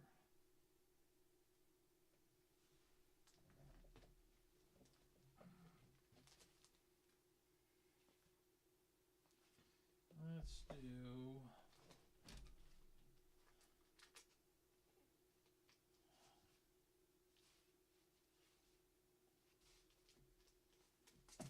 Okay. Nobody probably knows what this is, but this is a aerobatic exercises. It's a Soviet record of a semi-popular Soviet TV show about aerobics. Inside the sleeve, it tells you, instructions on how to do your aerobics. It's actually really catchy too. If you just go to go to YouTube and type in Soviet aerobics video, it'll come up. It's nice 80s synthwave. It's really cool. It's really catchy too.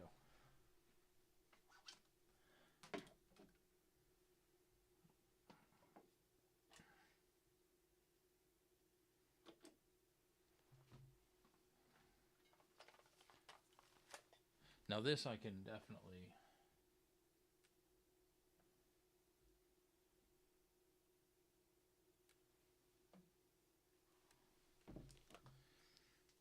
This I can probably definitely play.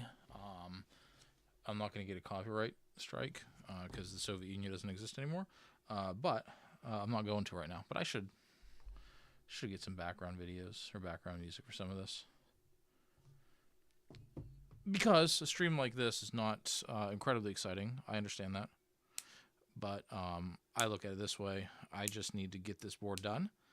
And sometimes motivation for me is streaming so I can get projects done. All right. One more. No, a couple more caps. 16 volts, 1000. 16, 16, 16. And we'll turn this guy on. This is cooled down a little bit.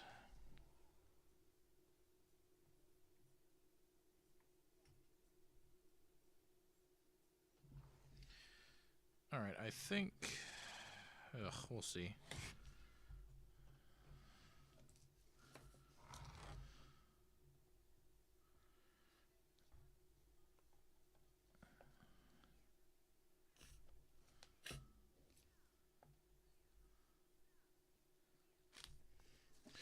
Another interesting thing about Global Talk and doing a lot of this old networking with old machines in the modern times, I've actually used some of this as learning examples for some young programmers that work for me, to talk about resource management with systems, or optimization, because realistically, when you think about it, these young programmers, they don't really care about resource management or optimization.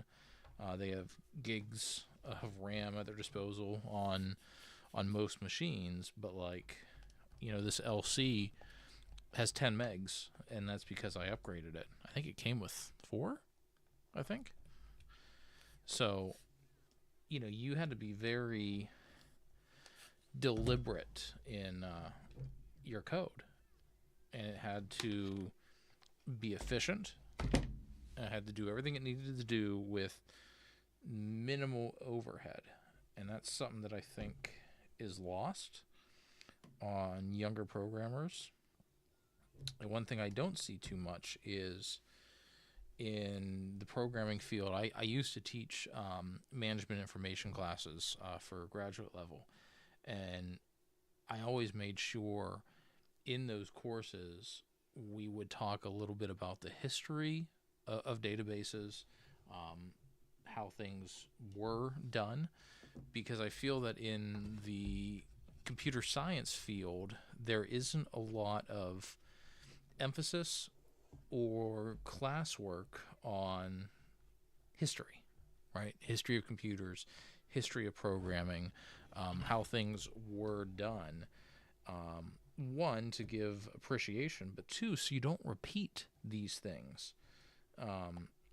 We had an issue. Wasn't an issue. It was relatively easy to fix, but a kid programmed something, but what he didn't take into account is that users shouldn't be always accessing the database, right? You access what you need, and then you kick that session out,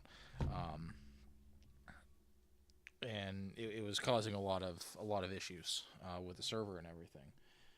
But he never had to think about that, right? He never had to think about user management because stuff just worked.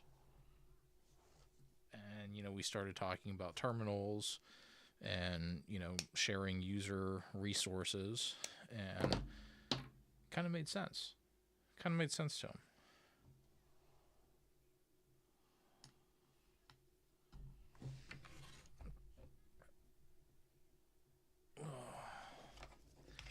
These are similar conversations I've had with Eric from Eric's Edge. If you're not subscribed to Eric's Edge, really should check that out. Does a lot of HyperCard programming. Eric's a very, very smart individual, especially when it comes to older programming languages. That is not an ageist remark. Eric is a wonderful person with a lot of experience. But it is amazing just to watch him on a stream as he programs something.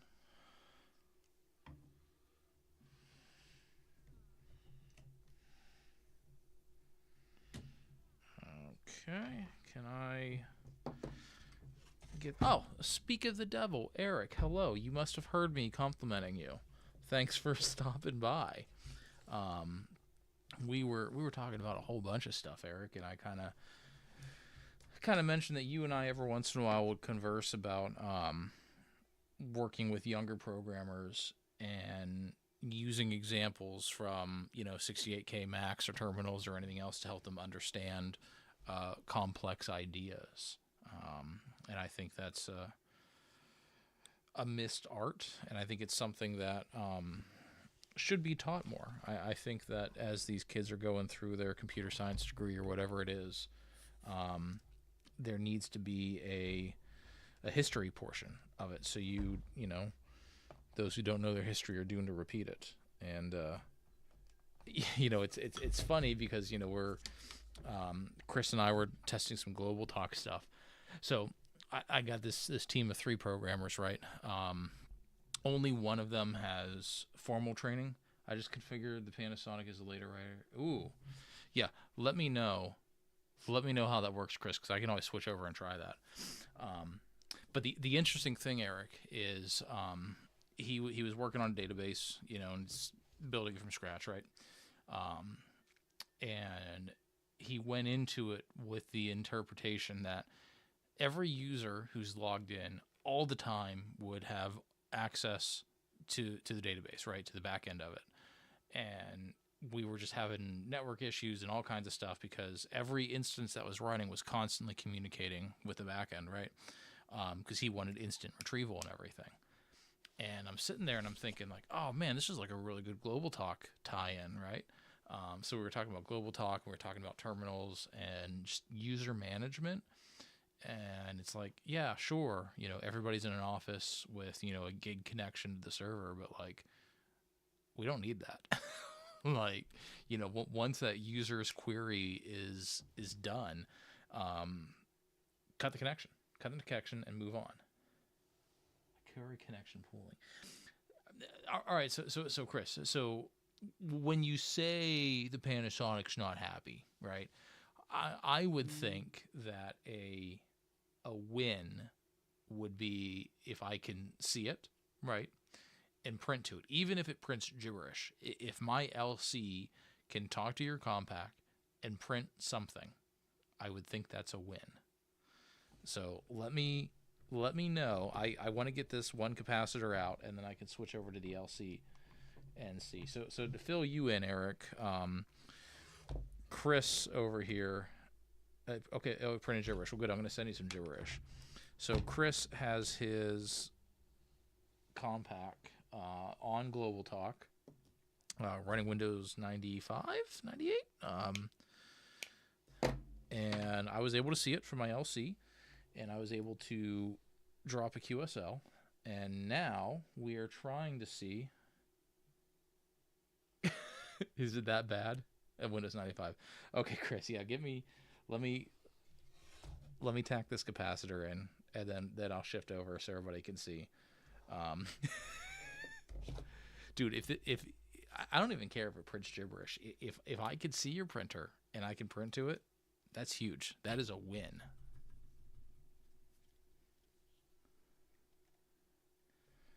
What is your favorite DOS early PC game? Ooh, so that's tough, right? Because like obviously, like, you know, Doom and Wolfenstein are up there, but what I played a lot. I have the box. When I get in the air side, I'll show it to you. Rebel Moon Rising.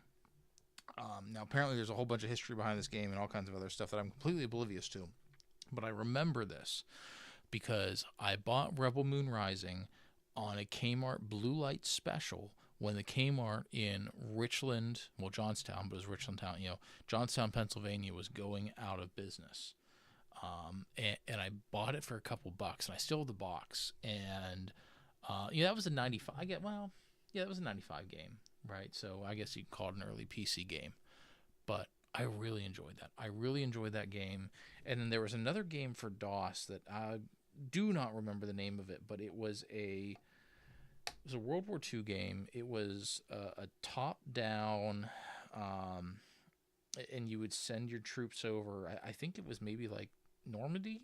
That wasn't the name of it, but it was like, you know, a Normandy invasion thing, mostly in France, after the beaches, right? And I cannot remember the name of that game. But realistically, Rebel Moon Rising. Okay, so we're still going to stream, but we're going to switch over to the LC. So give me a second to flip things around, and I'll show you that box for Rebel Moon Rising.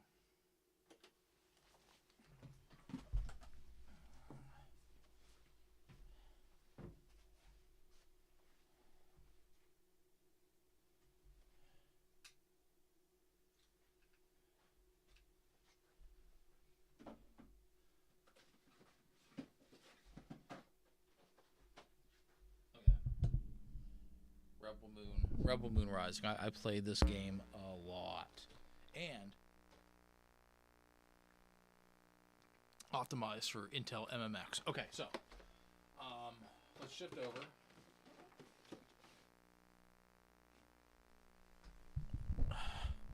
Okay, we're shifting over here. I can kind of see the chat with Chris there. So we're going to go to Chooser.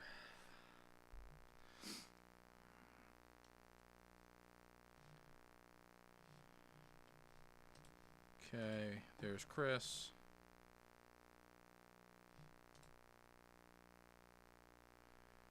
Okay, so I do not see an AppleTalk image writer on your zone.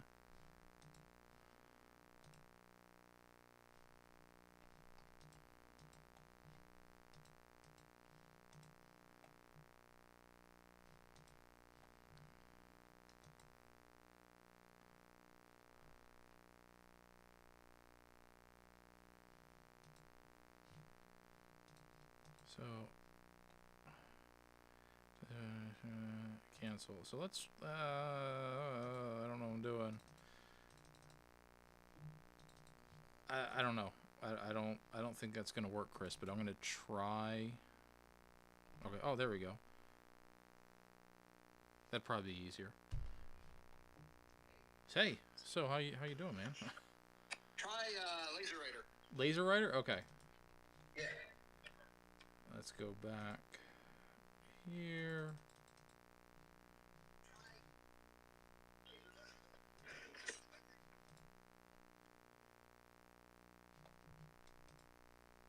You can watch it print. Oh, wait.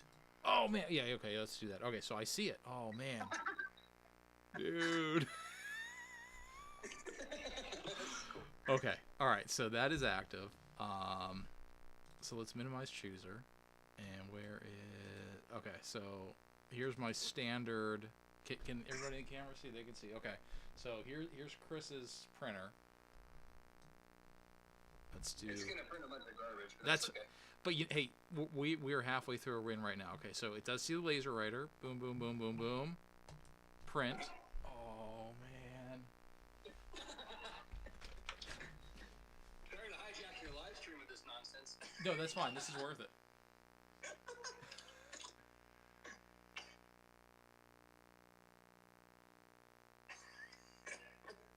Come on, man.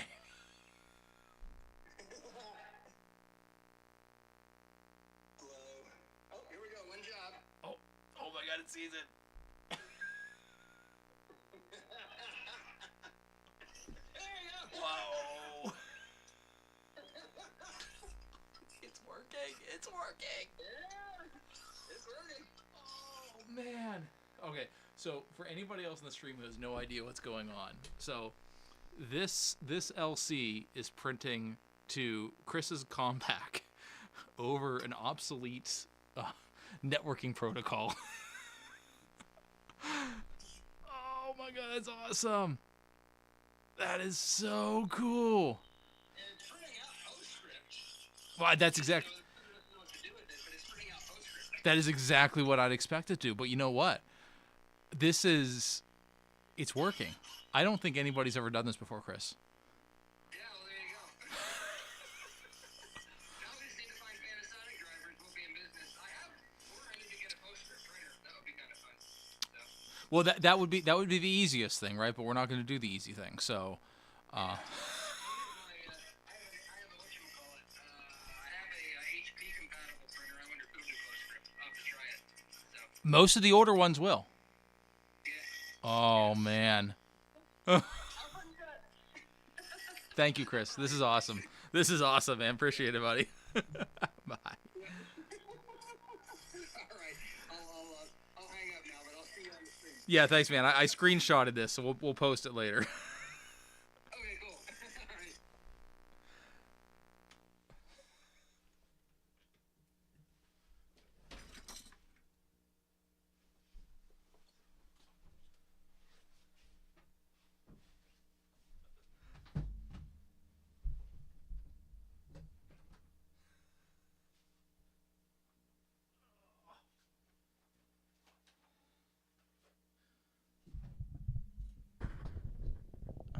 Okay, so to everybody who had no idea what just happened, um, so let's talk about what just happened here for a second, because I am willing to bet, and Chris backed me up to this. That has never happened before. I don't think that there was ever a reason for a Mac LC to talk to a compact LTE. Is that compact LTE, Chris? Printing on a Panasonic dot matrix printer. So what global talk? Let's step back to global talk. It is using this Compaq Armada 1700, which is it's a really cool machine. I had one of those years ago, and I stupidly got rid of it. So basically, Global Talk is using the Apple Talk standard over the internet, using AIR, Apple Internet Router, using that networking protocol over modern web, so that way people all over the world can connect their machines to each other and share files, print to people's machines. Where it gets interesting is when you have rebels like Chris using a Windows machine in this Apple environment. That is so cool. That is so cool. So I did screenshot some of that. I'll get a post up, and so here's the beautiful thing about this, right? So Chris and I proved that this will work, right? Because we were able to see it. I saw his printer. I was able to print to it. Now, mind you, so it was printing PostScript, right? So my LC has an expectation of, well, let's step back a little bit. The Apple Image Writer or Laser Writer has an expectation of what that file looks like for it to print. The Panasonic doesn't, right? So it's here in words. It doesn't know the language, right? So it's printing out gibberish. But it proved that we could print to non-Apple printers over Apple Talk, in this case, Global Talk. So my point of this post is, one, to brag that yet again, Chris and I have done, you're looking for drivers now. Yet again, Chris and I have done borderline impossible, because we've done some pretty good work with 3D printing rollers for these obsolete printers, which is still a work in progress. But what will likely happen now is, when I make this post, somebody else in the Marcintosh Global Talk community will see it and say, "Oh, I bet I can make that work." And if Chris can find if Chris can find drivers for OS 7, so I owe you a lookup, Chris, on exactly what version I'm running. I think it's 7.1. It's a Mac LC, so it's not very good. But somebody, if Chris and I can't figure it out, which we very well might, because combined, Chris and I are pretty smart, somebody out there will. Oh, this is so cool. This is so cool. And again, realistically, right? In my case, for this Mac LC, it doesn't do a whole lot, right? It's an LC. I mean, it's low cost, right? Even back in the day, it wasn't an amazing machine, but it's just really cool to be able to have it doing something productive in 2025, right? And I think it'll be, once I get the Nook, and if your setup works similar by only having one AIR, Chris, if I get that Nook set up, and that is my standalone Apple Internet Router, at least for this network here, man, I could plug and play these machines anytime, and it would just make life a lot easier going forward. Stay over there, Mike. All right, so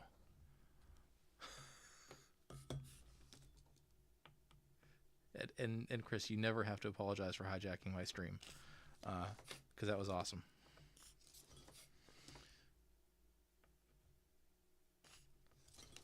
I'm gonna have to tomorrow, once the stream processes, find that segment, pull it out, and share that. I think that's how I'll share it to the world. I'll wait. I won't even post the pictures. I'll just post the video.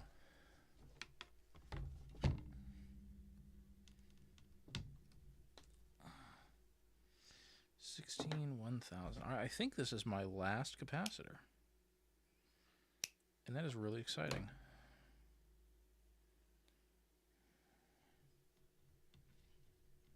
Now, realistically, I should redo all these plugs. I will. It's the right thing to do, isn't it? I'm in here now. Might as well do it right.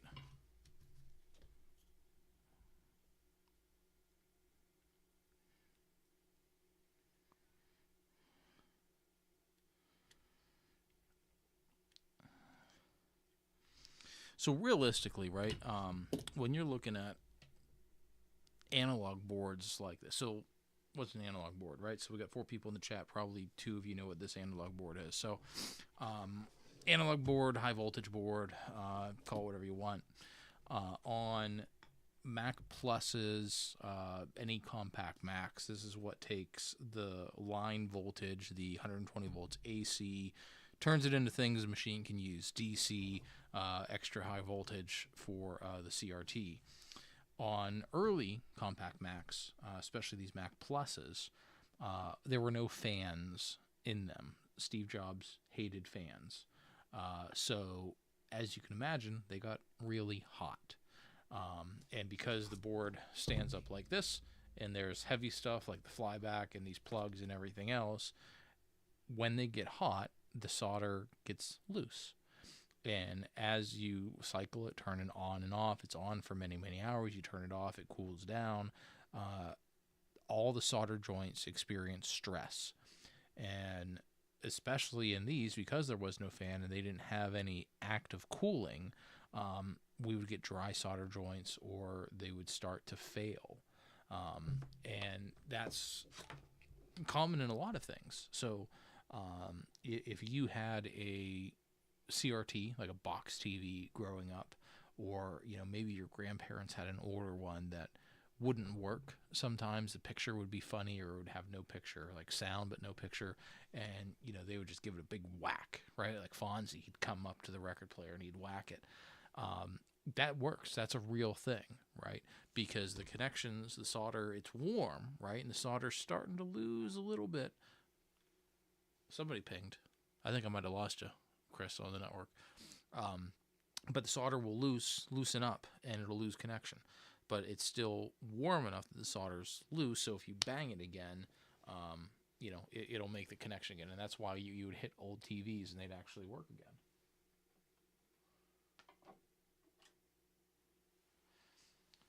There was a piece of equipment on my last submarine, USS Pittsburgh.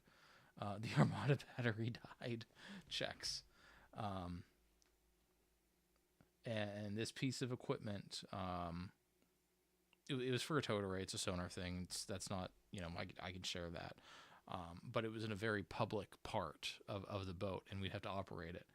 And sometimes you'd press the power button and it wouldn't turn on right away. Now, mind you, this is a U.S. nuclear submarine, pointy edge of the spear. So anytime I would turn it on and it wouldn't work, I would just, whack that thing, give it an old Fonzie on the side, and it would power up. Because, again, inside there was a loose solder joint. Like Eric said, reflowing the analog boards is one of his first repair jobs. These are common. It's fairly common. And, it doesn't matter what the piece of equipment is, right? If you have energy, high voltage, or just any voltage going through connections, and you don't have adequate cooling, this can happen, right? And, other than the fact that, this is getting really hot, other than the fact that this analog board does get hot, right, and there is no cooling, it's incredibly susceptible to it. And when I first got it, the CRT wouldn't turn on. it would chime, do the Happy Mac, put a floppy in, it would try to boot. And I just banged the side and it would turn on. And I went and I kind of touched up some of these joints and it worked. But, you only do that so much. Okay, so that connection fell out, which is good. This is what I wanted it to do. We're going to clean this connection. And we're going to get this all nice and new. And the unfortunate thing is, you would hear stories of whether it's a Mac Classic or a TV or anything. They say, oh, well, it was going bad because it was intermittent. No, it probably it just had some bad solder joints that needed to be reflowed. And, really, I think that, Chris and Eric would back me up on this. Rarely have I found a piece of equipment that, unless it was physically destroyed, right? Rarely did I find a piece of equipment that was just broken, like broken beyond repaired. And again, unless there was physical damage to it, you can usually fix these things. You just got to know a little bit what you're doing and have some patience. So, we got that clean enough. It's not great, but it is clean enough. Let's test continuity here. Because again, we are this far. Let's do it right.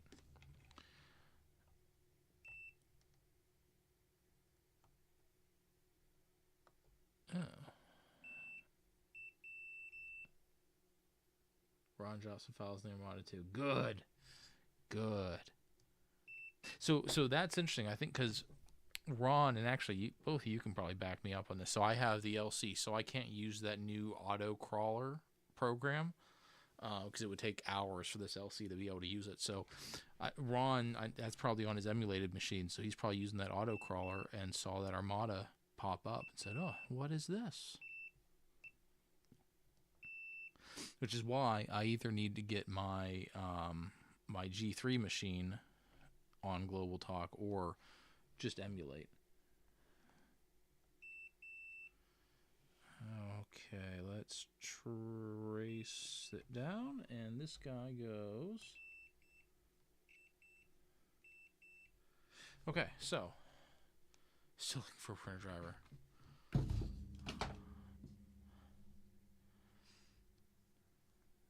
Alright, so let's get this plug back installed. Yeah, there was some leaky on here. Ugh. It's okay. This is not going to be a show machine or performance machine. I just need it to demonstrate my Mac chimney. And then it'll go back where pluses go in the basement.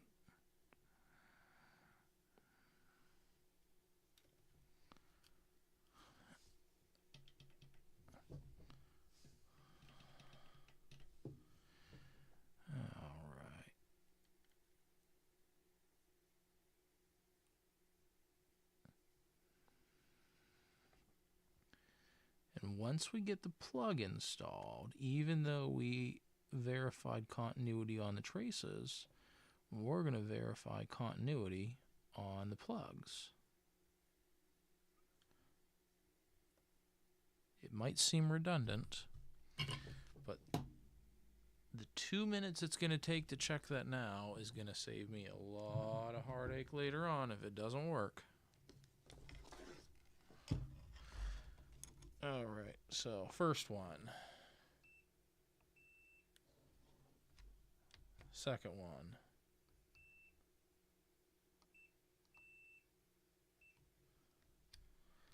Third one. Oh, geez, where did this one go? There, and let's test the other side of it the whole way. Here. And we'll test this guy. Okay, so the top right 4 switch is done. so let's do this one here.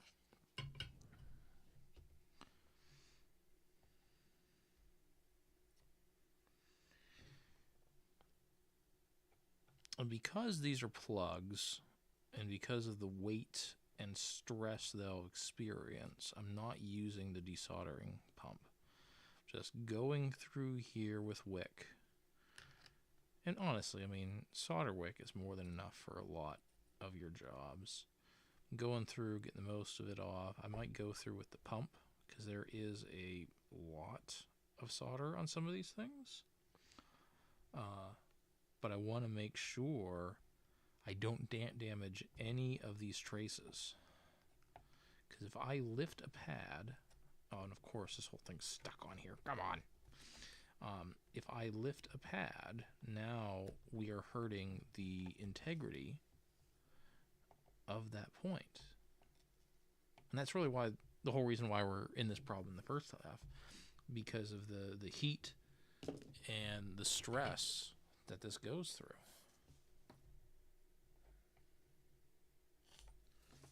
So all I'm doing is just using it to suck. I'm not, when I use this pump, I'll put it down and I'll kind of twirl it around a little bit. I'm not doing that.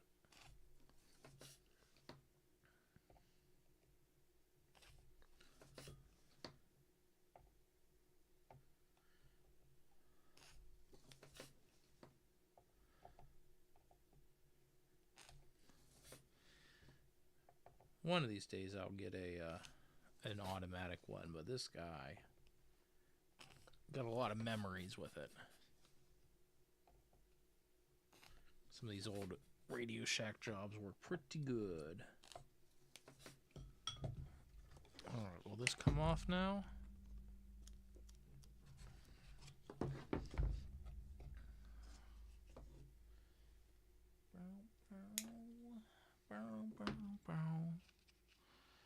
Alright, let's go through here and clean this up a little more.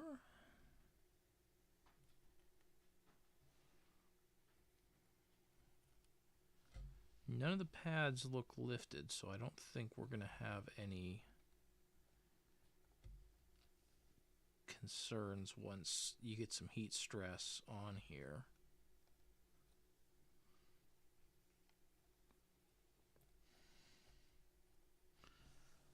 And all that looks pretty good. Let's check this.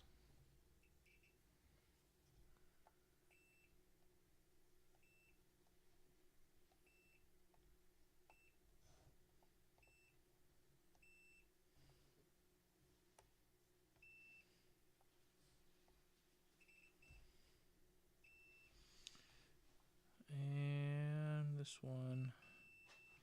Okay, so all that looks pretty good, but I wanted to take this off. That's probably glued on, right? So we're not going to mess with that, but we will.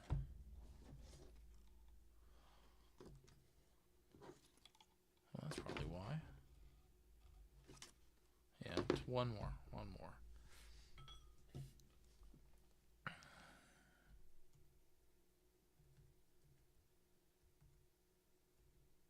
Okay, so.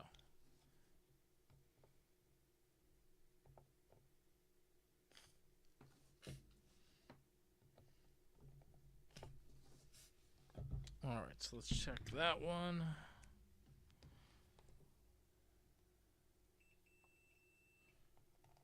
Okay.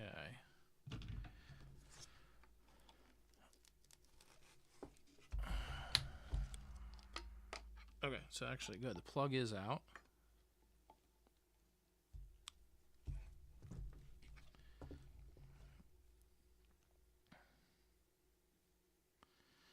Yes, there is. Oh, that's glue, or if that's leftover capacitor juice.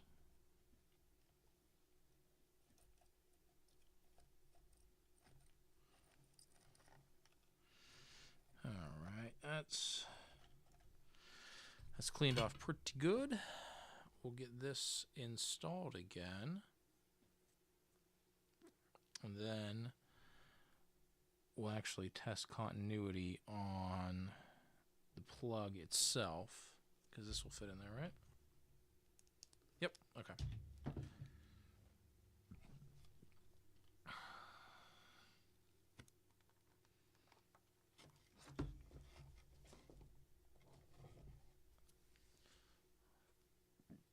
There's the solder. All right. And we're going to make sure we get a really nice connection on this one.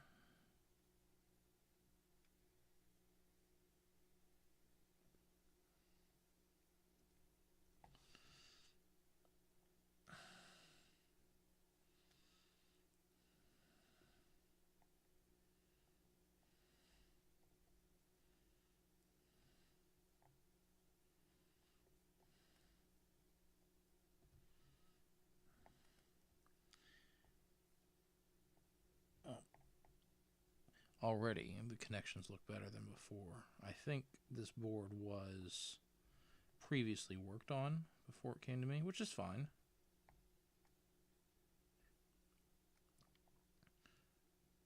Just because a solder job isn't the prettiest in the world doesn't mean it doesn't work.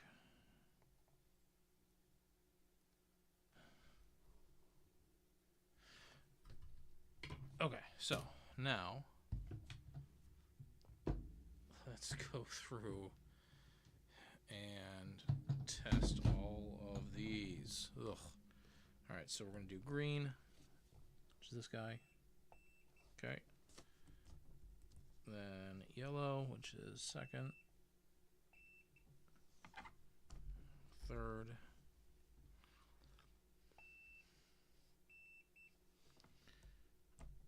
Fourth.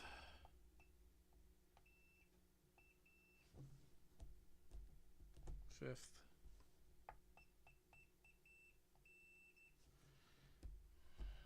Six.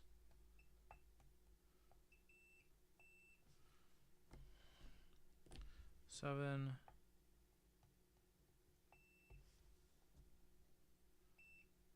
And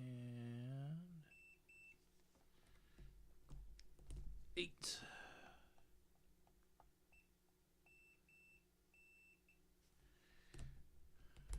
9.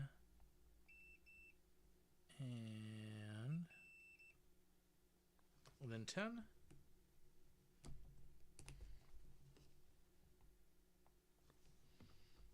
And 10.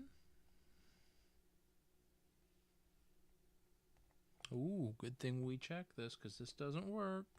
Let's reflow a little bit. Wait, was I on the right one? Oh. Didn't have continuity because it's the wrong pin. Let's reflow it anyway. Looks a little bad.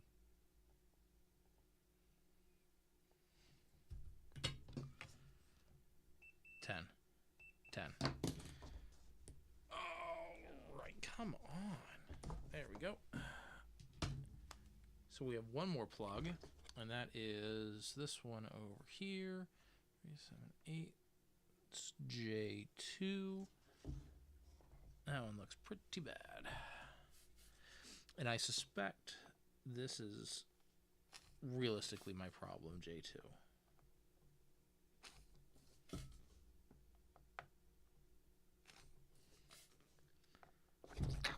Jeez, that's hot. Don't touch the pins, you are desoldering.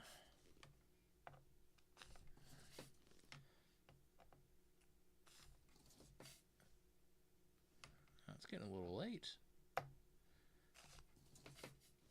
I might just finish this, but wait till tomorrow to test it, because it's more fun that way.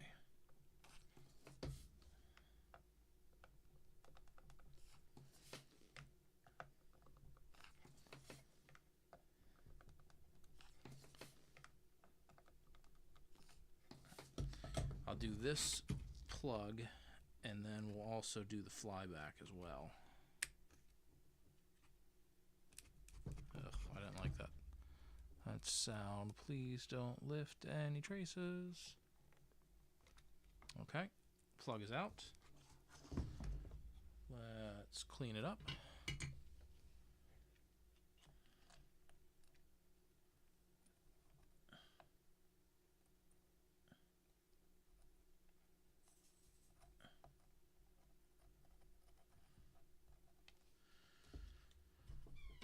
Okay, and let's check continuity. So we're going to do multiple on here. Oh. Hey, Rupert. There goes my dog.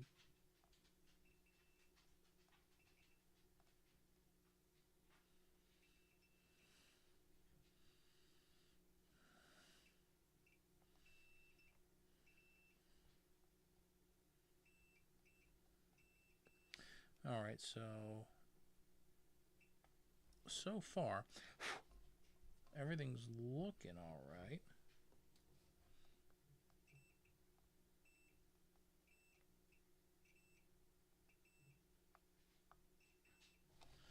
What is that? Ugh, some of those guys. All right. Okay, so we will put the header back on.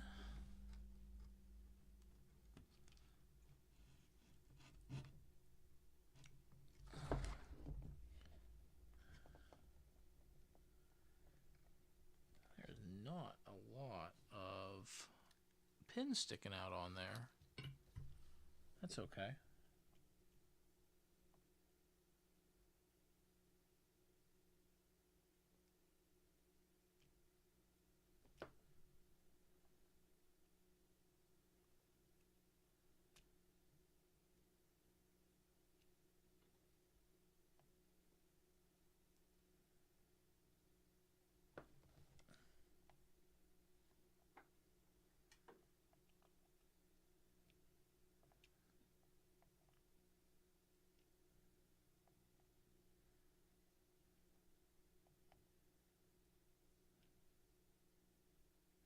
Okay, so let's check this continuity. Okay, so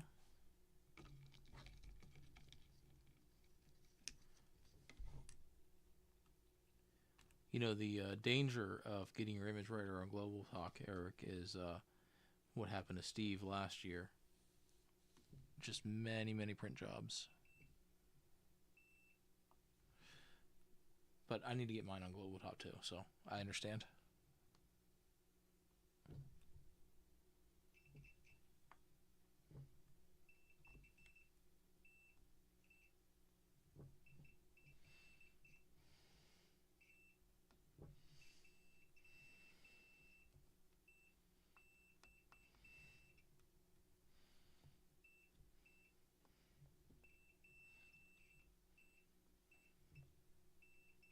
Okay, that pin looks pretty good. Only if I'm watching. Yeah, that's the other thing, right? It would probably be a set time when I'm here, right? Because you don't, that can go can go bad real quick. All right, I guess I should probably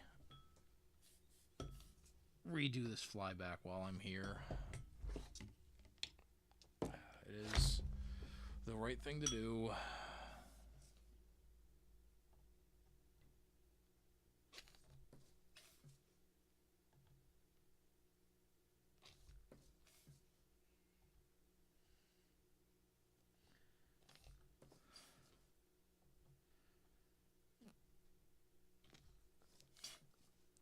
You know, what would be interesting, now that we're talking about printers and Global Talk, and maybe, Chris, if you're still in, this might be some food for thought. Could Global Talk print to PDF? Follow me on here, right? It might work best on Chris's Windows machine, right? But when I print to his printer, could I just print to PDF and save those in a folder? Because again, it would be really cool to have 24/7 printer available, but I don't. Yeah, people have distilled. Okay. Oh, all right. See, there you go. There's the answer. Right? Yes. Okay. I have missed that. And it is one thing. I mean, I am fascinated by Global Talk, but I will be the first to admit I am not an expert on it. That's why I have not done and will not do a Global Talk setup video. I will do tours of it. I'm a Global Talk tourist. That's about it. Yeah. Save off PostScript. Yeah, that would be the nicest thing to do, because it was. I remember watching Steve's printer in real time last year, just going crazy, right? But again, it would be nice because there are some really cool things that people send to printers. Really nice little cards, greeting cards, whatever, that I would like to have. But I don't want to run the risk of having a printer go crazy.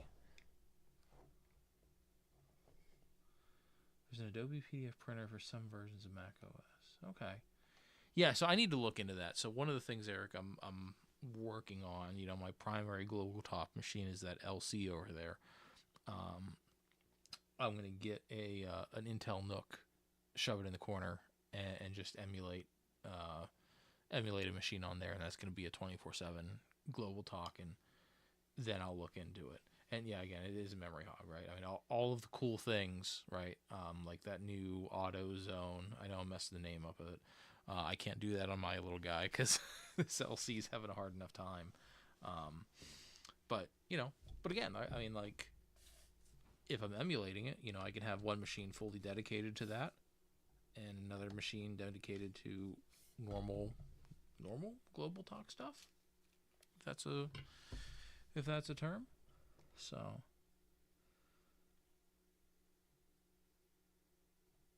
But again, I think it just shows that, this is such a really cool community thing we have going here. And in a couple days, I'm going to do a Global Talk 2025 tour. Again, it's not going to be a setup video, right? I have no interest in doing that, but it's just going to be let's get on the LC and look at what's going on in people's Global Talks and talk about it, because it is so cool. It is so cool. I just love it. I absolutely love it. I ran on my G3. Yeah, and that seems to be kind of the consensus, right? If you have a G3 machine, that's can't really go any newer than that, right? But a G3 7.6 maybe, right? I think it's a little higher than that, but that's really the best part. The sweet spot for Global Talk. My 7.1 LC with 10 megs RAM is just he's trying his best, and it does well. Right now it is all the lid's on it like normal, but last year I actually had the lid off. I had a better fan on it. I think I was a little concerned, but you know what, let's burn it to the ground. Let's have that LC work the way it would have, and see what happens. It'll be fine. I mean, I give LCs a lot of crap, but they're actually they're not the worst thing Apple ever made. Not the best, but not the worst. Eric, I am so excited for your game. I like, this is cool. And again, this is just, again, I gush over our community a lot, but like, that's the cool thing about this community, because we got people like Eric, and I talked about Eric, and then magically Eric showed up, but like, Eric's got a true skill for this, right? He's making a game, and what excites me about it is we have people putting time, energy, and effort into older languages, older computers, older architecture to make it enjoyable and fun in 2025, right? And what the best part about it is, it's a labor of love. It really is, because there are probably other things that Eric can use his time and talent on, but thankfully he's doing it for this, and that's the amazing thing about it, because we're gonna have something that we can all play and enjoy, and know that somebody in our community did it, right? And that's one of the cool things about Global Talk too. It just kind of happened last year, right, guys? I mean, we were getting ready for Marcintosh, and I saw a post on maybe Mastodon was the first I saw it, and it's like, oh hey, look, here's this Global Talk thing, and it just it took over Marcintosh, rightfully slow, because it was probably one of the best things to happen to Vintage Macs since Blue Scuzzy, when you think about it.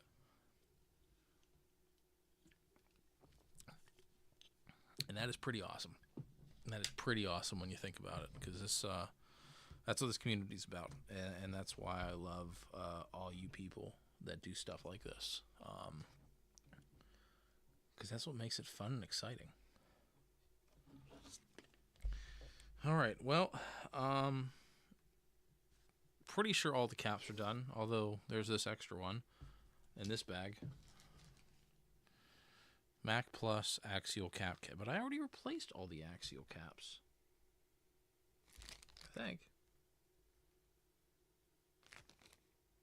Oh, whatever. So, I am fairly satisfied with how this came out tonight. But it's also late, so I'm not going to test this tonight. I'm just going to leave this here, and we'll test it tomorrow. So I'm going to wrap this up. I want to thank everybody for tuning in. How long was this stream? Looks like, where do I even see that on here? I got to go back to OBS? I don't know. I don't know what I'm doing. 2 hours and 36 minutes. Wow. That's okay. It was worth it, because I got to share it with you. Hey, so we're going to wrap this up. There's 3 people in here now. I appreciate all of you for liking, subscribing, watching, and more importantly, watching the people in the chat. We got Eric here. We got Chris. We had Dial Up Chronicles earlier, who I found the other day, and is awesome. I posted about him. Check him out. That's a really cool channel, especially when he streams. But check out Eric, check out Chris. Wonderful channels in their own right, and realistically, people you should be following, especially if you like what we did here tonight. So it's the 3rd day of Marcintosh. We got a whole month left. Make sure you follow the tags Marcintosh, follow Global Talk, see what everybody's doing, because every Marcintosh is cool, and there's always something exciting that comes out of it. So yeah, and hey, thanks Chris for letting me join into that. And of course, as I'm signing off, there comes Dave. No offense, Dave, but I'm signing off. It's been a late night. Thanks for stopping in, Dave. Dave's another one that you should be following too. He does some really great Sunday streams, which are at a very horrible time for me. That's why I don't get on in that much. But he has a bunch of wonderful people that join in with him and spend Sunday fixing stuff. And again, that's a wonderful thing we do. Dave, spoiler alert, I'm going to have a post tomorrow. I think Retrotech Chris and I had a breakthrough and did something amazing on Global Talk that has never been done before. We'll see. So, all right. Hey, I'm seriously going now. Good night, everybody. Thank you for joining. Like, subscribe, tell your friends, and we'll catch you next time.